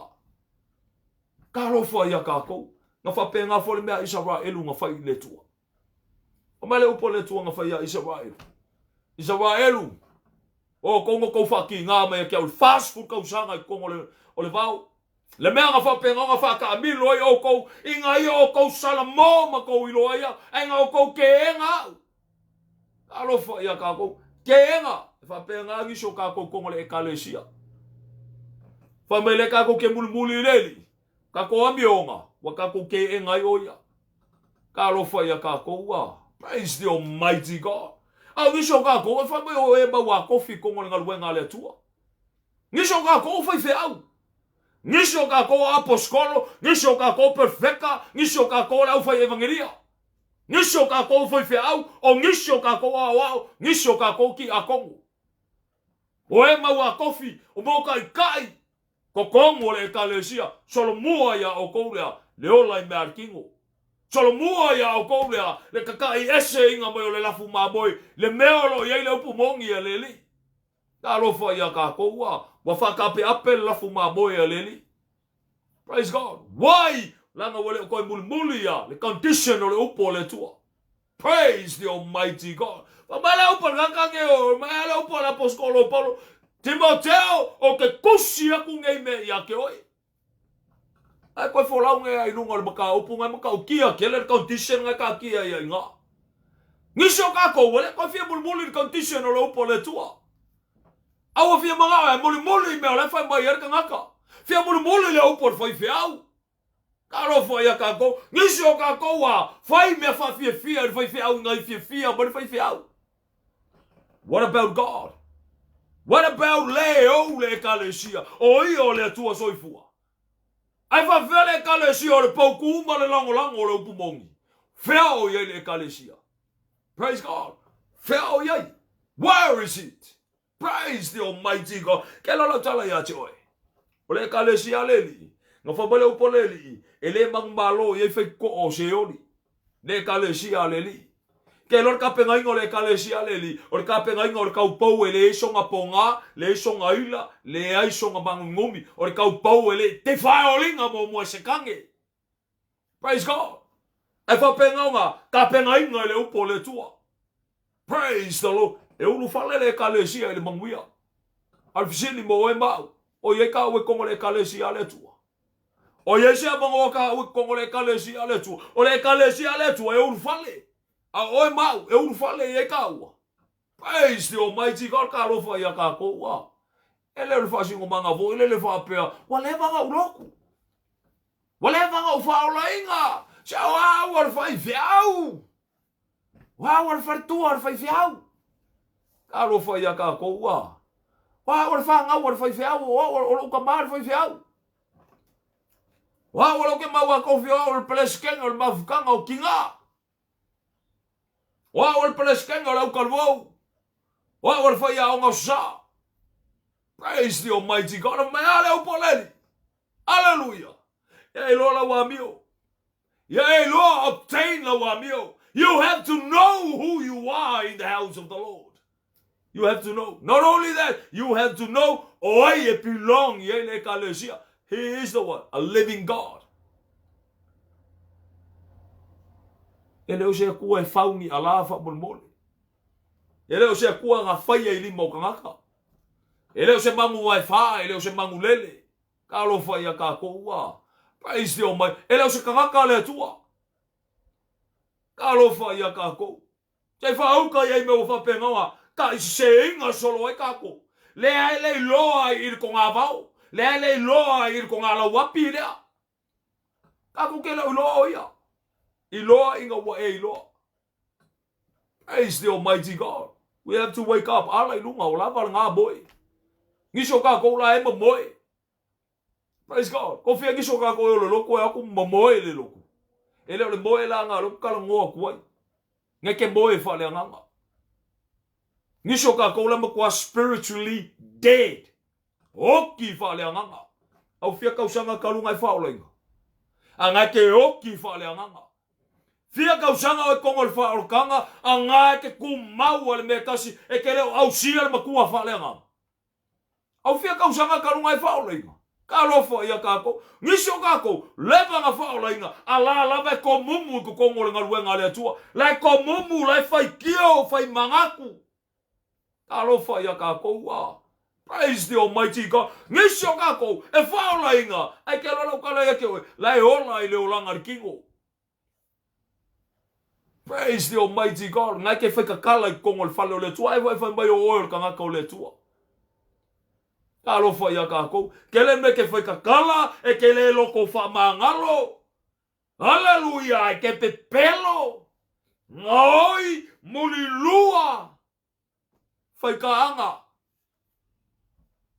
Anga ke so claim yourself to be a man and a woman of God. Get right with God. Praise the Almighty God. Salamoka ko ilu mo le tua. Apa male o para poskolo palo Timoteo se o ke koi kusi aku ngei me ke pasta o ke koi fa mangaku aku ngei me ya ke oi. Praise God. Ya e mangaku ala wa mi o tono le fale o le tua. Fa mangaku mai a te tato. Mangaku e ka kou ka kou a mionga e fai kongo le fale o le tua. La fa velanga ka kou mangaku pe a fai ele o au ka winga ka kou. O ala me ala mangaku e ka kou pe a fai ngal pau al mele u ko e ka kou ngau me ale lalulang. O ala me ala mangaku e ka kou ngal pau ala me mangaku e ka kou a mionga le fai fiau. Mangaku e ka kou a mionga ka ngaka kongo le loku. Pau ngau me mangaku e ka kou. O olo le kai mi fa penga un ku ua le malo pe se ase ku ro wa ku ua le malo ia fa ba ia olo le kai me fa mboli mau ngo mai la ia le fa mboli mau ia te mana tua si nei tama o le ana wa man ku kam o se tama mi o le winga tau safia o se tama fo e se ama le mali e mo no winga o nei fo tama fa ngalo ngatai o ngo winga tau safia. Se fa o kai, ngale pau ngale be o ngakeilo. Ngal kala ngor kangakale, ai fa ver ke wi so Yesu. Fa ver le tua. O e mar mala mai le nganga pa io le. Fa ver le o pole tua. O mar mala mai ka ko oi lo e ka ko. Ka lo fa ia ka ko wa. Praise the Almighty God. Ale ke ma ale wa mal mala Wo malmala markalanga o ngafar ko ingale ia langa e fainga kalanga o sunga le fafenga inga e fapenga kulonga le paia kulonga le paia langa e fainga ka ua ka silmanga banka mai si fauka ia feo ye le tu ko wi fa bole where is God ya uma foi la ile ku foi fe au no yo ia fa mai ia wa fa manga vainga ele tua na ngaluenga kalo foi ya ka ko wa le ngakala ile nga fa mai ia le wa amia ko ele tua la na angelu kalo foi ya ka ko ale maliur tangata ile fa olaina maliur tangata ile kaliainga kariso Yesu maliur tangata ile salmo no mole tua praise God kalo foi ya kako ala o me kako wa fai yo kako la ngonga mo kako mangaku sufi al kako ilo kalo foi ya kako wa feo ya ile tua fa mon mole where is God praise the almighty God afa baya o yo le tua soifu o yo le kalesia anga fa pe wa e lo le tua e kele la force upu fa penga alo foi ya kako e fua la fa mkalanga ile ola o kanga kalea nga soi fua ma ola ilu mo le tua usapo kongo le kalesia ke kula i fua fo ya la loa fua la mo le mau le olanga o tangata ne o le nei tangata e fiu e kala ia ile upo le tua ele salmo o kanga kaingu pia o kanga kaula o kanga kanga oki e pule le ola ele ami ele tua nga pule longa ola kalo fa ya kako praise God pule longa ola ele ami ele tua le ainga fa mau sei kulo wa nga pule longa ola ele malo le tua nowhere near God why langa ke ngakele ilo le tua ya kama umaku no eli lo mole ako kalo fa ya kako ale me wa mili ia le ainga fa vau ia le fa mai se atu le nganga o le tua ia te oto ina ia fa penao na tafi e se ina le tua le ao pauliuli o lo fa penao no ftia le tio fo il feta la inga ke biso Yesu fa mea amu ia e fa nonoa wa e fa ma fan fanaina ila tou amu ia ila tou o lo lafo kongor ke ukusi o le ama mafa i foi la ukanga ia fa manguia le tua fa tumu me o fa nga ina o na wau kalo fa ia ka koua ala ma kwale mai mo mai ale tua praise God iloa inga wa iloa ke kalongoa malo mau kingoa e ke fa longo mal koko mal mau kingoa e popula se tu lo mal mau tinoa praise God e te muli mal mau tinoa e ke kula i mal mau tinoa praise God. Why? Langa wa eloa le va oe male tua. Wa eloa le va oe male ekalesia le tua. Wa e malama ya te oe. Aisha inga wa fa eloa ko le tua. Oi oi luma ya te ia. Oi foi oia ya te oe. Praise the almighty God. O me nga e se molonga maka ngofie. Nga ola ile ke me ke au ngai ko ngol falo le tua. E ke nga lue. Ale oli lo loto asia ke le o faia ngi me va ingo maka ngaka. Ale ke faia asia la ngale mai mo mai lo tua. E o ila upo lafo e ke fa penga nga fa ngale upo le tua e fa penga nga ka kala e kusa mo le upo le ni. Asia la ngolo fa fonga le tua le ngaka ale ke fa penga nga kai inga o le nganga o le tua. Praise the almighty God. Hallelujah. E ke kula iwa ko le ale pisi o lo skecho e whaanganga lo kaimi asi alanga le kapenga inga ele tua lo wolanga. Praise God. Po o kanga ka whare ko lua whai le whangau e ke whainga luenga e ke le ki wapi le luenga le tua wai langa le kapenga inga asi alanga lau ai loa lau a mio kongo le whalo le tua. E ke le ki wapi ke le whiungo fi ai. Wai, lango le passion ngau lo loto e ke ngau i me lo ia ke viso Yesu e ke ngau i me fafifia e lo wali. Asia, o fea o iai o ia, o lo le tuta matau o tamanga e te pakaula i asia, o lo kaui ngai ngā, o lo manguia le whakali mai mo lo wali. Praise God. E ke le give up, asia o whapuloinga o e le tua, se le give up i Yesu ia te oe. Praise the almighty God, e le give up i Yesu ia te oe.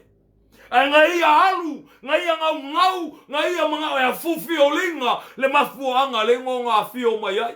Le ke ole upo le li. Fa malanga upu, se o mang fele e o fanga mo ai. Alope yai lua e momoe, ala tali o tangata le se meka o ko ilo ngao. Praise God. Ngao o whaar temi whakase Yesu marang au so. Pamale upo le li se o kakalo.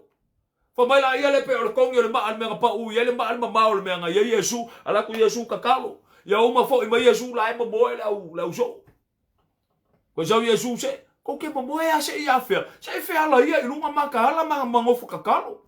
Kakalo. Ko ia le Yesu. Ko sau. Ai fa mai le upu al kuspa ia. Fa mai o la tau loto, o la ngau, o la tau tino, ua vai o la kingo. Fa mai pula o la ko maka, awa mamafa o la ko la maka, ai sea la fia mamoe. Wale la baba. Ka lo fa ia ka ko. Why? Ele io or kai me empower ele ngang pa io le tua. Ala fanga ele le upu, ma fa penga le upu le mai mo mai. Muli mai whakai kai mai mea ngai ni ki ole upo le ni koi whai ai. A ore kai me whapengau ngā whio mai le ngang pa ia. Ngā ke sau koi wha mangakua ku ia te o tō mea umanga wa o ka winga i oko. Praise the Almighty God. Le kai me langa whapengau ngā whio i le langi e winga mai le nganga o le tua. Praise God. Ele koi mamoe ka ngakangi. Hallelujah. E ngā whapengau ngā oli o lako loko. Ngā ore kai me ngā sawa ai ngai. Pa mai se whawhekaya i le li wao ngau mako wola. Praise God. O ngisi ngā whapengau ngā. Wha mai ngā kawhiwhea i le sami.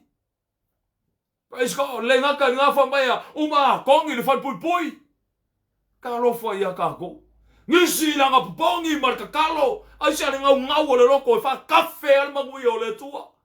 Praise God. Koe ke pakau lai ale alu lako wali. Le ngā ruenga whikai kunga whea ngai malako wali. Inga ia au le whaolokanga. Ale ua iei le whaolokanga. Le ua sa awhi e ngisi o kako. Praise the Almighty God. Whamele upo leli e manga kuala wamio. Te tono le whale o le tua. Praise the Lord. Hallelujah. E whapengaunga. Wholau wanga ruenga le tua. Sa mo le tunu pele. Kele yo mega whaoi mai e le tua. Pese I ke mai moa mai kankanga I mai. Pese I e whapengaunga e karaworo utangata ele tai. Ao menga whaoi mai ele tu e makau kia. Praise God. Kele ko vinga whaoi mai e au ele li. Kele o mafkanga whakamilo mai e au ele tua. Ile alea, ka mawhai o le tu e whapupula o maka I mea lo whapengaunga. Pangaki ai le kele o mafkanga ngei. Praise God. Knowing one day e whakula I ea o ele li. E o le kei minga kamilo, sa ko kele. Kawai maa, kele whamakalanga, so what? O maa fo ele pa o kele meke. E oli e alo loto I le tua wai lango le tua kapenga inga lo wola.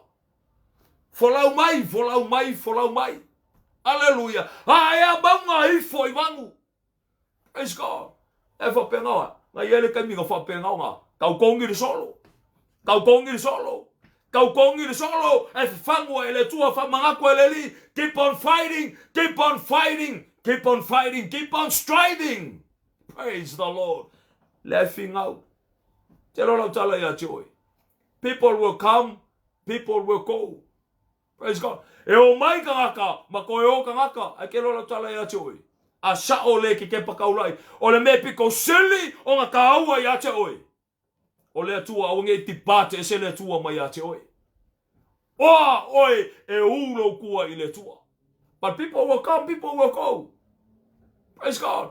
Peo le iai o kangaka po le iai o kangaka. E folau wale ngaluenga le tua. E fufio la ea ule wala awinga nga wala awa I le tua ia te au. I will keep on pushing. I will keep on striving. I will keep on going. I will keep on fighting this battle.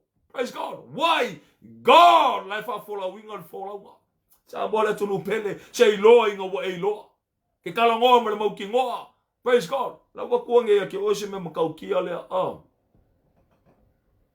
Ela songa fa ela ukai mi maleli. Praise God. On mela lea ko la iki aka ngaka ngau shea iai. E inga ufa penganga ku inga aku loto ilu mo le tua. O le upu le tua fa me kia u peia lo fa longo mai lo leo lo kalangoa ku ia te oi. Praise God. O lo fa fonga le tua. E upu le li. Aua e te fefe. Don't be afraid. Praise God. Why? He is alive. Why? He's God. Don't be afraid. Why? O ia kai ka ia wholaunga sa moa le tunu pele. O ia nga ke whaanganga aina. Peango whaku ia ke ole kelo kaimi. I am just a messenger, aleli. Lau case, ave ilumo le tua. You will fight your case with the Lord. Debate ai lau case whakasi ma le tua. When? Le kaimi ole whamsingonga. Debate la ingalo makaupu. Kaimi ole whamsingonga. Praise God. Wa wanga o se ave awa le tua. Praise the Lord. Why? Kusape, fango yeri soifua. Let it be. Whatever of you whakasi ma lo wali. Praise the Almighty God. Don't be afraid. Praise God. Aua ete fefe. Kelmete. Aua ete fefe. O e tangata o lo e whafonga mai. Aua ete fefe. Wai o lo soifua le tua. Lale waka ko ke pepese maka ko fai mai. God no forsake. God no leave us. Anga ke keke o vai nga ke mali. Alo fa ya ka ko. Of course God will never forsake us. Le kanga lo fa mongi le li. E fa au kaka ko nge ke waka ko soli le upo le tua nga ku la fo ila yele le tua o ma le kanga ko rebel mai ma le tua le men kupu ya sau le kupu saulo le men kupu ya ia wa ke enga le tua le men kupu nga tipate se mai le tua mai atea ka lo fa ya ka ko wa praise the Almighty God yele kai me la fa penga ko kele o e ba u ese mo ka upo fa to tua Koi fo ia onga fa ke mongi sa mola tunu pele fa le longa wa ke enga lo tua fa le longa wa no longer ko ile tua ya joy awa fa kanga o ile tua ke fa ile me se ka lo fa ia ka ko repent mangu o mo kai me ka ko sa mongi lu mo le tua while there is still time ya joy ma praise the Almighty God alfa ftaina lo tato wali fa male o fa malo se le fia finga ilo inga wa ilo ke kaukala ma le mautino ke ifo ma le mautino e ke vivi ma le mautino e ke savali ma le mautino e ke saufai la lo ma le mautino e ke kulai ma le mautino se e ke kalango ma le mautino wai o le tu al mafuanga o lo soifua oia o le tu o lo soifua oia e ou le ngaluenga oia e ou le kalesia o le pautu ma le lango le upumoni a le tua praise the Almighty God oia ke e kongo le kalesia nga ke fafilongi e le upoleli Oye ke ye ko me ke kongo le kalesi aleli al nga la baya. Kalo fa ya ka ko wa. Get right with God. Praise the Almighty God. We have to. Salmo mongi lu molo tato watua. Ni yeta ma. Ko fa se vai kasi ya ka ko se vai o Timoteo. Amai ka ko se o ka ko o ifo ko kongo le upoleli. Se ko sa ili ala fionga pa ia le tua. Lord, e se vai ngola upu o solinga fa bolbole. E se vai ngola upu o lo fa penonga o fa sankau ya choe. Ai e se vai ngola upu o lo fa penonga o fa ono ya choe lo watua. Praise the Almighty God. Al fa kai ngar tato woli. Ya. Kalo fa ya kako. Praise God. Hallelujah. Praise the Almighty God. Famelo fa malosi ya leli. Ya e mana tua la wa mio tono le fale o le tua. Ya e loa la wa mio tono le fale o le tua. Ya e loa o ai oe. Ya e loa o ai le tua ya te oe. Le va o oe ma le tua. La koe fa mana tua tu ya te oe. Famele e le aso. E le aso le fa pengaunga.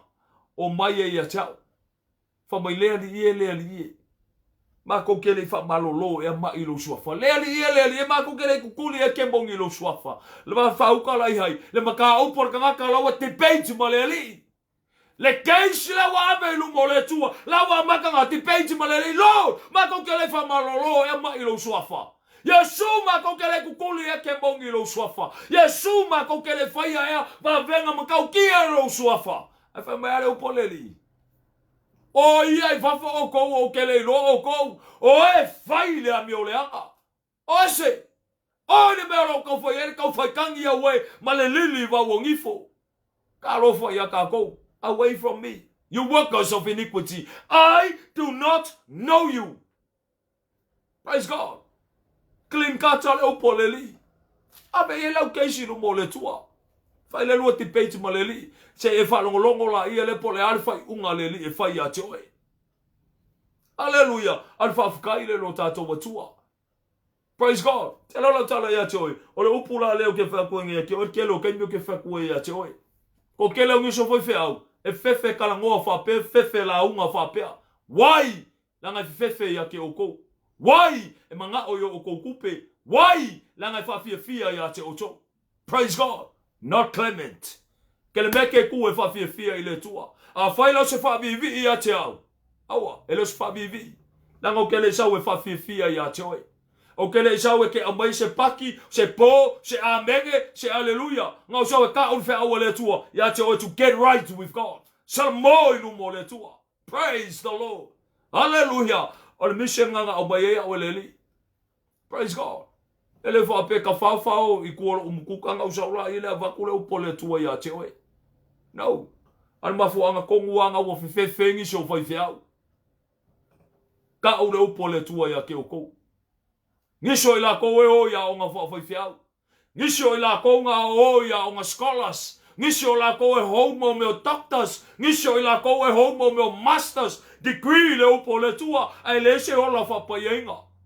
Ka lofa ya ka kou. Le se o la anga le upo le tua. Le se o la whawhiawhia i le tua. Le se ka winga ku ya ke o kou le upo mongi o le li. O le amele whai. Mili ya ke o kou. Lan mele fai, ngau ya o kou kupe, au mai o kou kupe, vange mai o kou kanga. Ka lofa ya ka koua. Praise the Almighty God. Get right with God. Mela nga e se mole oli loto. Hallelujah. Why? Ku e whawhiawhia i le tua. E leo se mikanga e leo se whapewole se kauselu, ma se whapeo se kau whamakau aku ya te oe. Po se whapeo o se ku aku ma whavivi ya te ai mai. Away from me. Praise God. Ese le tuanga mea mai atia. Le moment ai whapenga o ngā langonga inga o se inga o le ministry. That will be the time e whapenga o ngā whamuka i mea uma close down, mea uma kalepe se uma mea uma. No. Get right with God. Praise God. Al whaftaile lo tātou watua. Ke ngā lua e lo loto punga wai, lo ngā lala i le li i lo fia ingu mo lo fia kausami. Lord, here I am for you, Lord. Here I am to serve you. Here I am to get right with you. Praise God. Kako kele lo ni sini mami ngu ke o tato wola. Kako kele lo. Al whaftai le tu alo ka wala ngai ngar whea wale li whangu ya te oe mau. O kai me o kau ngā. Ala i runga kau ngofo i runga kau. Koe ke pakaura i koe mai moa whale. Koe kilo kankanga i ange i o loko i whale. Ko kongo le meo lo e ngalue ai. O esa o loko le meo lo e ngalue ai. Ngisho ka kou lai lo wingo fai whea ua lai whai. Ngisho ka kou lai lo. Al fisili o le ala meo e whewhe ka uri whai whea au. Ale meo la ngalue ngalai whai lese. Aisea, why? Ka lofa ia ka koua. A leke i loa. Leke kau kingo ai. Ngai kinga i lo loko. A leke kangi i lumo le tua. A leke longo ku le tua ia ke oe. Ka lofa ia ka kou. A leke kau me le tua lang whea ia ke oe mau. O ke le whai aku al mea wao le tua. Niso ka koua le manga saili. O whea o iele kali. Le saili whea ma whea. Pea ma whea tu ia te oe. Le se coincidence ia te oe. Praise the Almighty God. E whatau waa. Ia tangata nei. E whatau waa, ai le whatau waa le tua sa moa le tunu pele. E le whatau waa le tua ngai wha vai ai lunga le kungu o kako. E le whatau waa le tua walai o ngā hao sa moa. E le whatau waa le tua le ngā ko kofi wha se vai le tangata ma au inga atu le tangata. E le ngā wau. Praise God. E ei mangisi o whai whea awa. Lai vai ka mawhailu mo le tua. Lai ka walanga inga le upo le li. La whai e koi. La whai e karangoa. Pero karangoa le karangoa ko ia te oe ma. Ka lofa ia ka kou. Praise the Almighty God. Le lofa mongi ngau le tua sa moa le tunu pele. Le mega kupu i whanau ngau Israelu ngau o mai perfecta e whapenga. Ka ul whea awa le li. Whamakia whasioki. Te whasioki ia. Se waki ngā ka karinga ngāli ia. Whasioki ia. Awe se kuia mai. Le la ko upu foi nganga fai la poskolo pau. Ave se ia ngaka malingela lulangi. I fa uka ia. Ave ese malingela lulangi. Nga ora wa poskolo nga fa pengonga. Kangaka valenga, sawa inga. Fa male upoleli o ngisho la ko nga ili lua. Ili ngisho la ko nga fa pengonga fa sua u sumuinga. Ngisho la ko nga va e senga la ko wa. Ngisho la ko nga fa pengonga kasisi o la ko wa. Ngiso la konga la fo ingal me e mangu fe ai. Praise God. E fa penga polo ka nga luenga le tua. Ala fo la u nga luenga le li. Ala fo la u nga luenga le tua che yo o mai la so le fo la u e ke lo tala ya che oi. E le kai me kere ko fa longo ile upo le tua. Praise God. E le kai me le ko ke ia sha bo le tunu pele. Fa ko a e ko ke ia nge apa e ko fiu e ko su ele upo le tua. Nanga ele kai me ele balo anga la sau fa maya ele kai me fa penga le ko yese ngala lo se me ayo se me ingo ngala le upo le tua. Praise God. Kalo fa ya ka ko ele kai me ko ke pa enga wole ko yele e kalesia le tua lungo funga ele ngi o se kia ele ilanga e kalesia so e se vongo ka ko. Praise God.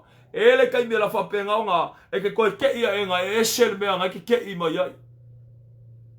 O nge ngalo ya te tatou, kala kuspa ia e whapenga onga whamukalainga o ia Yesu Keriso, whamai o se oli o le afi e le mawhai o na matineia. E o i o lako angufe, e le mamake o lako angufe. Kalo whai a kako, a angufe o lai whiola I kukongo le meo lai ele le paafi.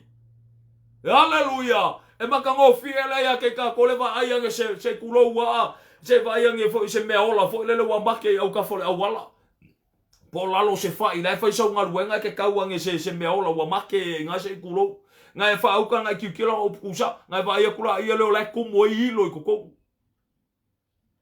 e ke fia mai mo ia fa peke la ko e ku mai makabaka e ma so ma fai ka pe fia I lo la e ko e ke va ia ko e ulo wesu e ke va ia ku peke fa e ke va peke me ia acha va ia ku ma sei me ia e mongi me nga alo fa ia ka ko a o e ma ale usika e ke enga ka ua le tua. Fa mea, o le paafi e ke mou le whapapau. Ma le ama angufe e whapengaunga aki o la inga I ka kou. Ta lofa I a ka kou le kangaka e ke enga le tua, le kangaka I whalonga I le tua. Praise God. Al whawhe kai le lo tatou e tua, le maua ka koa bangosa mo le tunu pele. Le maua. E le oso whamaka ua kuia te oe, ale me no, it is real. Me mongi. Kala ngoa mai leo pole tua iloa inga wa e iloa. Praise God. Kela lo tale atu fa mai upo ngisi fa fiau. Fe se ka ko ngau e ka ko aku le malo le tua nga le pefura ia. Se fa au ka ia. E kala ngoa o se fa fiau nga wo ia iloa lo nga tua. E fa nei longa fia mali e le mali. Kalo fa ia ka ko wa. Praise the Almighty God. Fa mai se ka ko ngau. So are you telling me e pepelo le upo le tua? Kalo fa ia ka ko get right with God. Ya e lola wa mi o tono fale o le tua. Ya e lola wa mi o iluma o le tua. Ya e lola respond o e tangata iluma o le li. Make sure o sila fia I loa o e le tua langa fa mele fia pa ia le tua. O le alofa I le tua sila fia e le tua na tangata. Le ngaka e ngai fa o ila to uma fo I fa pena na taita ina le nganga pa io le tua. Wa ta wina ila to o le fana o le tua asia langa o ma o tangata o le kali I mala finga o le tua e fa mau fa I longa ina le nganga pa io le li. E si o laita o ina o le guarantee nga ka o le nganga o le tua o lo ngalu e tonu ya te o ma le ki o le upo le li fa mea le nga fa pe nga ka because we have that same spirit of faith. Praise the Almighty God. E pipi mai o e mai amenge mai. Asia, langa nga lua le tua e lo loko. Le ke whalongolongo o le tua fo I le nga lua e aku. Kalo fa ia ka koua. Praise the Almighty God. We have to get right with God.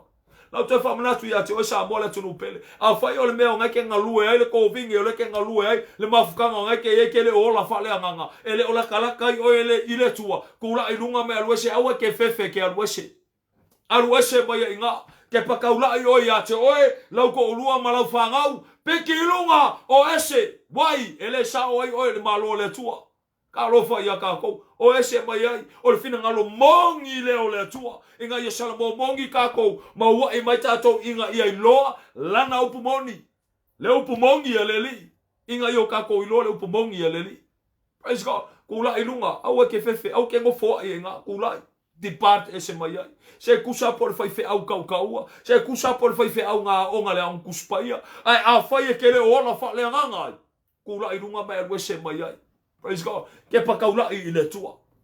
Hallelujah. Wo o male kai me au ya ke oi o nga e lolo watua masila fia le tua oi. Praise God. Ele o se amio kongo sikangaka. O le vai ta mafai o le tangata. Awa ta wa meo tonuina le tangata ilumo le tua ongo le mana o le toto Yesu Keriso. Wa ako e tato ilumo le tua ongo o le toto Keriso Yesu. Nga ia fa ako e tato ilumo le tua.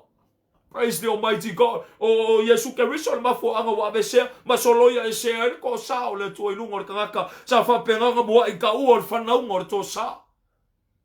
Alofa ia ka koua. It's all through Jesus Christ. Nga o Yesu Keriso. Ua nao Yesu Keriso.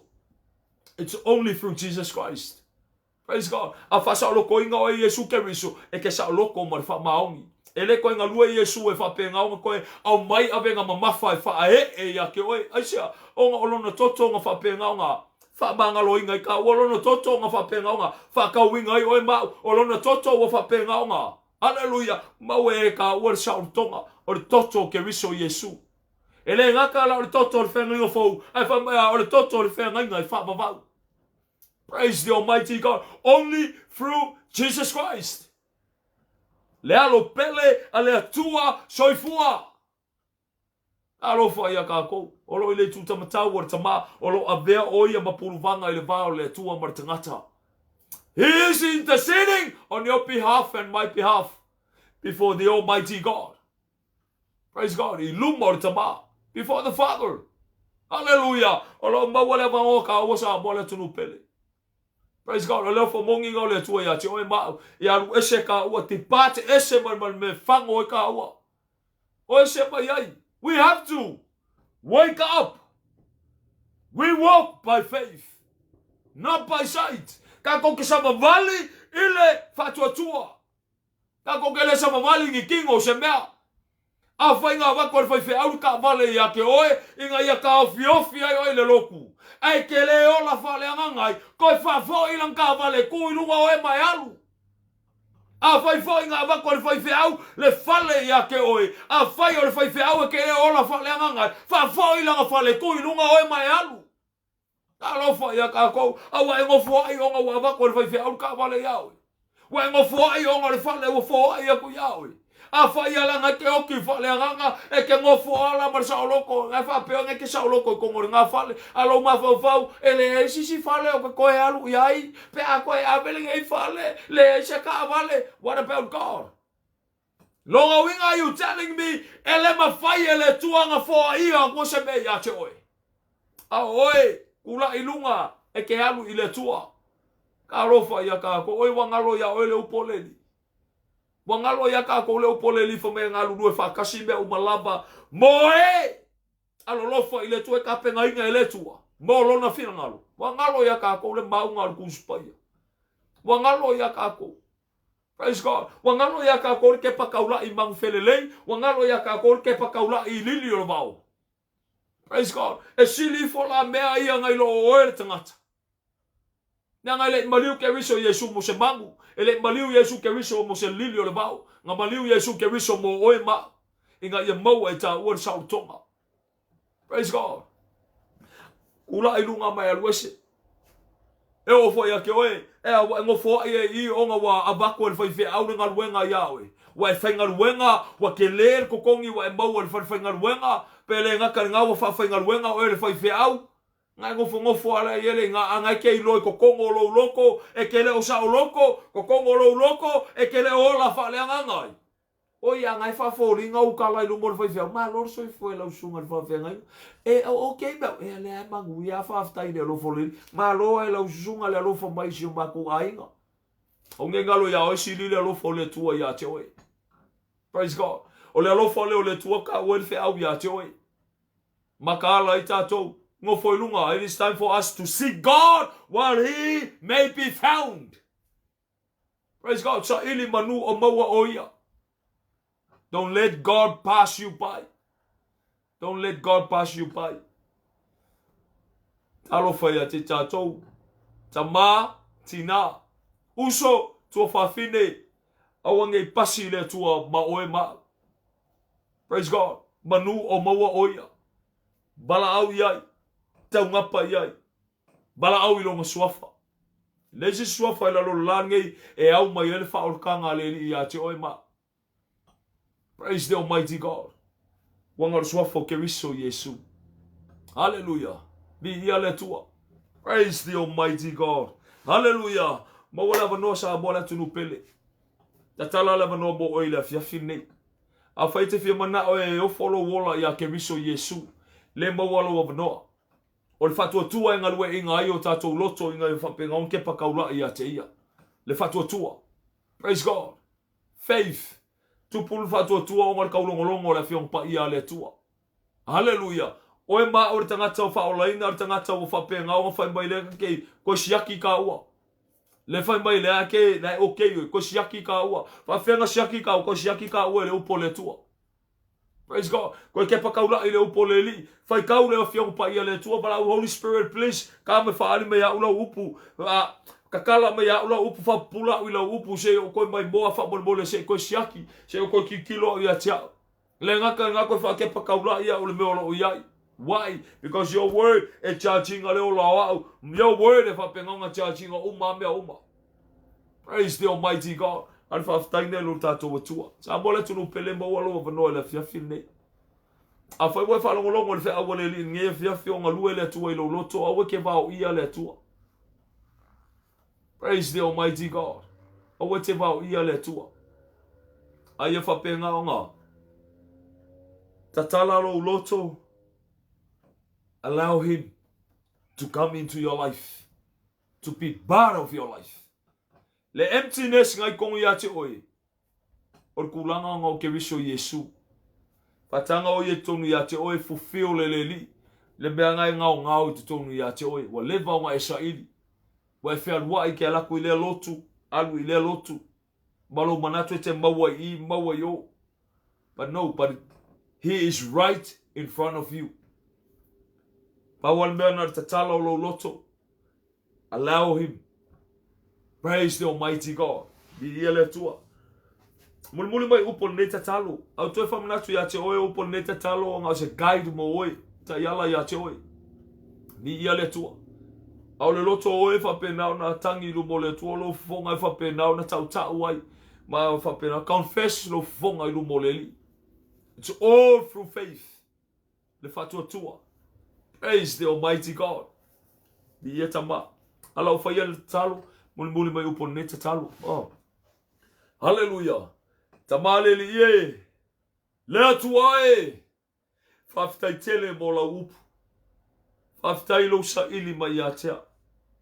Whaftai lo maua i atea. O te whaftai atu i la ua fio. Mole nei tu la matango fie. Wa e whaabanoa ina molo nei tangata. To tuli atu i ate oi. O te tautino atu i ate oi. O au lava o le tangata angasala. Whawhitai mo lau whaolatanga. Wa o whaalongolongo iai. Whawhitai mo le saolatonga. Wa o whaalongolongo iai. Whawhitai le li le manolo toto Yesu. Whawhitai mo le taulanga na e whaia. O le afiafi le nei. O te whaia le whiwhilinga tonu ma le poto. E ta tala ina atu wailo uloto i ate oe ke riso Yesu. A fio mai ala wa fio whamon mole. Tali sua whatasi molo nei tangata. A fio mai a oe. La vea i mai a te au. A fio mai a oe. E te whaola i a te au. A fio mai a oe. Whiliwa ina lo nei tangata mo oe. Whao ngā ina lo uola i aso o totoe mo lo fina ngalo. Whaftai tele mo lau whaortanga. Whaftai Yesu le apa mai o au whaola i a te au. Whamangalo mai a te au le mana o lo toto le li e. Whao ngā ina au le li e whamon mole. Ona oe ke riso Yesu e ala toi mnei tatana. Amene. Amene. Amene ma amene. Praise the Lord. Vi ia le tua. Vi ia le li. Hallelujah. Ese marimata ngō fia mo maritangata. Salamo moniro na loto ilu mo le tua. Whametase tangata e salamo. I le aso e tasi whame oli angelu o le langi. O le upuna le fiong pa ia le tua profeta lenga na Yesu ke riso. Praise God. O e tatou. O le whatua tua inga lua ina ai. e receiver e tātou le whaolotanga i le whatuatua. Praise God. O le a whai alea o le uputu sa o le upune a whai e te le ola lau koe whamanatu ia te oe a whai e ke le ola whalea nganga le mena te iai. Te talo i le tua. A whai e ke le lopo fesisi me koe a e ke anganga ia i te talo i le tua. Te talo i le tua lor whamulmule. Whaton wala mai oe. Fia ola lo wanganga le li. Ton wala mai whel me le iai le tō vine e ola ilo wanganga. Mea olo o iai o tangata whamulmule. E ta iala oe le tua. E le tai me whapena na uwina atu e le tua tangata i ate oe. E te iai. E le kei me whapena nga invite oe tangata. E le kangaka kere masangi ei. E le sei kuloa ke wa e sa vale a kul shopping center. Ke alako e ke uanua whapsanga i mas tangata whapena nga karangoa ku ia ke riso Yesu ia ke oe. Mi ia tama. Praise the Lord. Ona e whalea. Ngai whaalongo la ia le ia mele whanga le whaalongo i upo le tanoa me ne tangata. A whaimara tangata le invite a te oe le mea. Whanga le mo mofisili ngā kale pe wa e kalia ke riso Yesu. Ngai whaila ia le yes wa receiving a le li. A le ke sa ili le te talo i le tua se me whapena na e alu whanga i lo wanganga. Praise the Almighty God. Angala ia lea. A whai ele ai.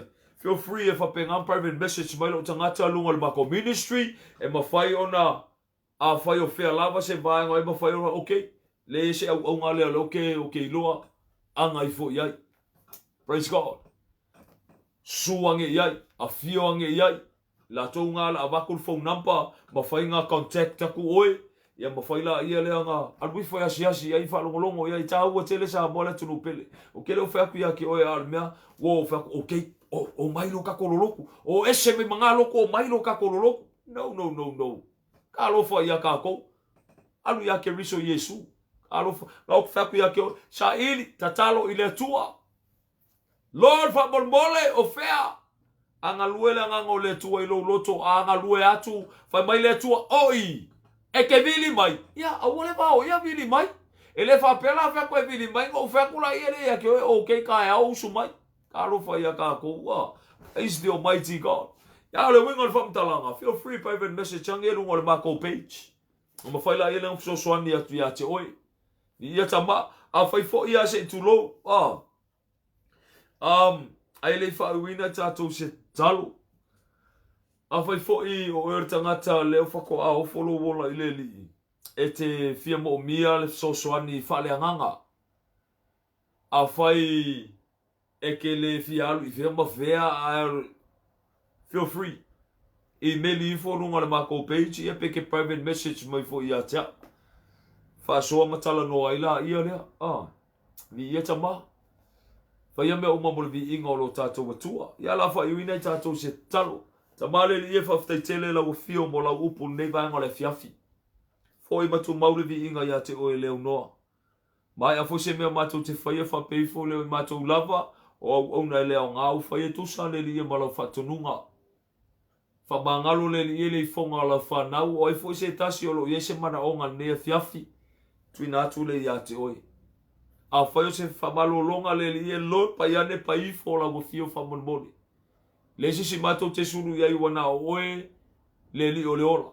Wana oe le whomai o whomai. A apa ane whamonmone lau whamalo longa. Lungo so se tasi. Lungo se tamā, lungo se tina, lungo se uso, o se tua whawhine, o se alo, lea li ie. Pa iane i fu iai oe lo mātou wali. Whapei fola ia lea. Claimi le mano lo suafa ke riso Yesu, lau whamalolonga. Whaftai tele mo lau whamalolonga le li ie ia te mātou. O ai foi se tasi o whato e se atu ia te oe. Lord, whamolmole liu walo fonga. Whae eina e lau fiolo nao. Lord fatula i e la wafio le li e. Fafuata e la wafio lo mātou watua whamolmole. O le whamaoni lo oe lo mātou wali i lo walo whamoni i lau lafu mamoe. Praise God. Whamangalo le li e le fonga la whanau i auruma. O ai se tasi o to tuli le li e ia te oe nea fiafi. Whamangalo lo watua whamolmole. O ai foi se tasi le li e oli le loto. Tama o la upu fo mo ai seo na o ina pese ia lo matou oli. Pese lo oli o le loto le tangata ona o la upu. Vi ia o elo matou oli. Whamanuia i o matou loto tama i lo fina ngalu. Whamanuia i le mana mai a te oe. Whamanuia i le whaunga mai a te oe. Aua ne mawai le lunga i a te matou le li. Praise the Almighty God. We thank you, Father. Whamanuia si o matou atunu pelo Samoa. Lord, ina ia whapena na aula whaotanga i nisio i lato. Whamanuia le ainga o le whatotua. Whamanuia i la whanau tama. Whamanuia lo nu o isawa elu. Lord, pa iane o au mawhanawhana i uso matua whawhine o sawaina. Ona o lau upu moni i le ali. Nisi foi upu ia i matou ona o lau upu moni i le ali. Whamangalo oe ia te ilato. Wala tau whaia. Wala tau le loa me wala tau whaia le li. Whamangalo lau fio a apane o au whaola. E la be ina lo la tau soifua. Nisi o whengai mga luenga. Pola pui pui a awa lau fio le li. Sauina i le mana o lo toto i matou uma. Nisi o whengai ma whemalanga inga i lungo le ala. Pola pui pui lo matou li. Nisi o whengai ma whenga malolonga. Pola pui pui o lo matou atua. Whamanuia na i o matou tua asina sina. Whamanuia le li i o matou matua. Whamanuia o matou uso matua whawhine. Whamanuia na i alo mawhanau. Whamanuia fo i Paul Kalame o mawalunga i lo vi inga lo matou atua. Ele ngata i lefa manuia le ni ia o na na tofi mai fau mai au natu o e ana i lo upu moni i lo matou li fai me falongo ia te oi fa manuia lo matou tua faftai tele le ni lo si tia me uma ia te oi wani nga luenga toi lalo fa ina le lo langi mano lo suafa ke viso Yesu ta lepe ma fa le au nga ina lo matou li ia oe fa babau lo matou tua ta mau lo matou te talo lea e tu ina atu ia te oe whaatasi matalulilo i o matou loto e matu watu le ia te oe. E ala atu ia te oe ke viso Yesu matou li i malo matou whaola. E vi ia oe whamavau. Amene. Amene. Amene ma amene. Vi ia le tua, vi ia le li. Praise the Almighty God. Ia sa mola tunu pele i o le whamalosi le o le tua mo oe mau. E neiva anga le fiafi. Praise God. Ina ia whapena o na sanga lui tauina i peo le tato wola whale anganga. Le ngata i lea ina ia whapena na atili ai no wha ila le tato wipo i lumo le tua. Le ngata i fo i lea ina ia atili ai fo ina ola matata o i tato i lumo le li. Praise the Almighty God. Pamunia tele le tua i nisi o lo whengai mga luenga. Ne vaenga le fiafi. Le ngata i lea ia o nisi fo i o lo whengai mga le whenga malolonga. Pamunia tele le tua ia te o tou. Ia tama. Ia tai au enga ia po jaso po neiva yaso ia toi mo se tato felo inga pe apule lo falo tato watua nge ke u faka ki o ka ko fu anga ai le au dia ka ku ka au praise God ia ai faftai ia ila to uma fo ia wa ma wa tato por kalamel neiva ngole fiafi a batur fa malo male anga ai faftai ia te oto le ngata ile me se ila to o no fotatalo mai. Praise God faftai tele mo au tau tau sanga. Whamunuia tele le tua ia te o tau. Le ngata i lea. Mo i la tau lo ngafa morisheina fo i Paul Kalame. Whamunuia tele le tua ia te o tau i lo o tau ngaluenga fitai tunga o lo whianga iai. Le ngata fo i leo i la tau uma ua. Mawhai fo i ona comment ma nea fiafi. Praise the Lord. Whamunuia tele le tua ia te o tau malama. Ia le li. Ia le ngata i lea. Ia a whai fo i na. Ele i mato lau ina atu lo swafa nei vangone fiafi. Ia. Ele taimi vale le wale mafai e lo tangata ona matoro lau ina lo suafa e awane i atu ngalu ai lo fina ngalo me pito silio na ta ua pe a fai o la ta wina e ke riso Yesu lo suafa ele ngata i lumo angelu ai fa pe fo i lumo ta mal me piko sili nga ta ua.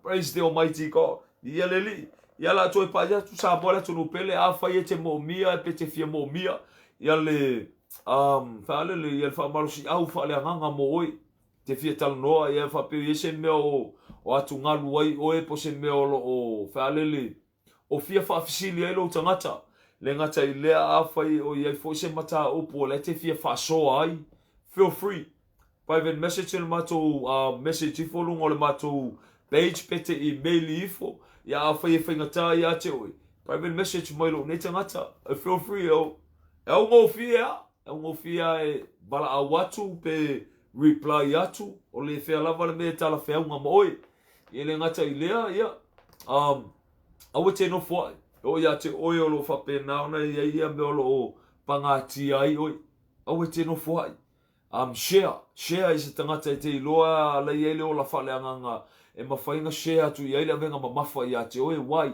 langa mawhainga use ki a polo le mea ngā o le weapon against the te oi o ngā alula i ele o mawhau whaale tonu i lo mawhau o ngā o ila i ele ngisi o kulanga pe o le mawhau o le ae alu e pule lo wala siri ngā e file mu wai no e ke le file mu wai o mawhau se sharing o ngā ewa koe le li o lalulangi ia te oi but reach out praise the Lord i le tua i le li ia whamanu e tele le tua sa moa le atunu pele le ngata i le whamanu i le tua i paanga ma sandi o ne Paul Kalame whamanu i le tua ia te o tou malava o mawhai o na maua le tatou Paul Kalame nea fiafi i le li whaia me o malava mo le vi inga o lo tatou tua e wha fo i le vi inga ia te ia wai e belong i lo tatou tua e whamanu i tele le tua ia te o tou malava o no le suafo Yesu amene amene amene ma amene and God bless praise the Lord.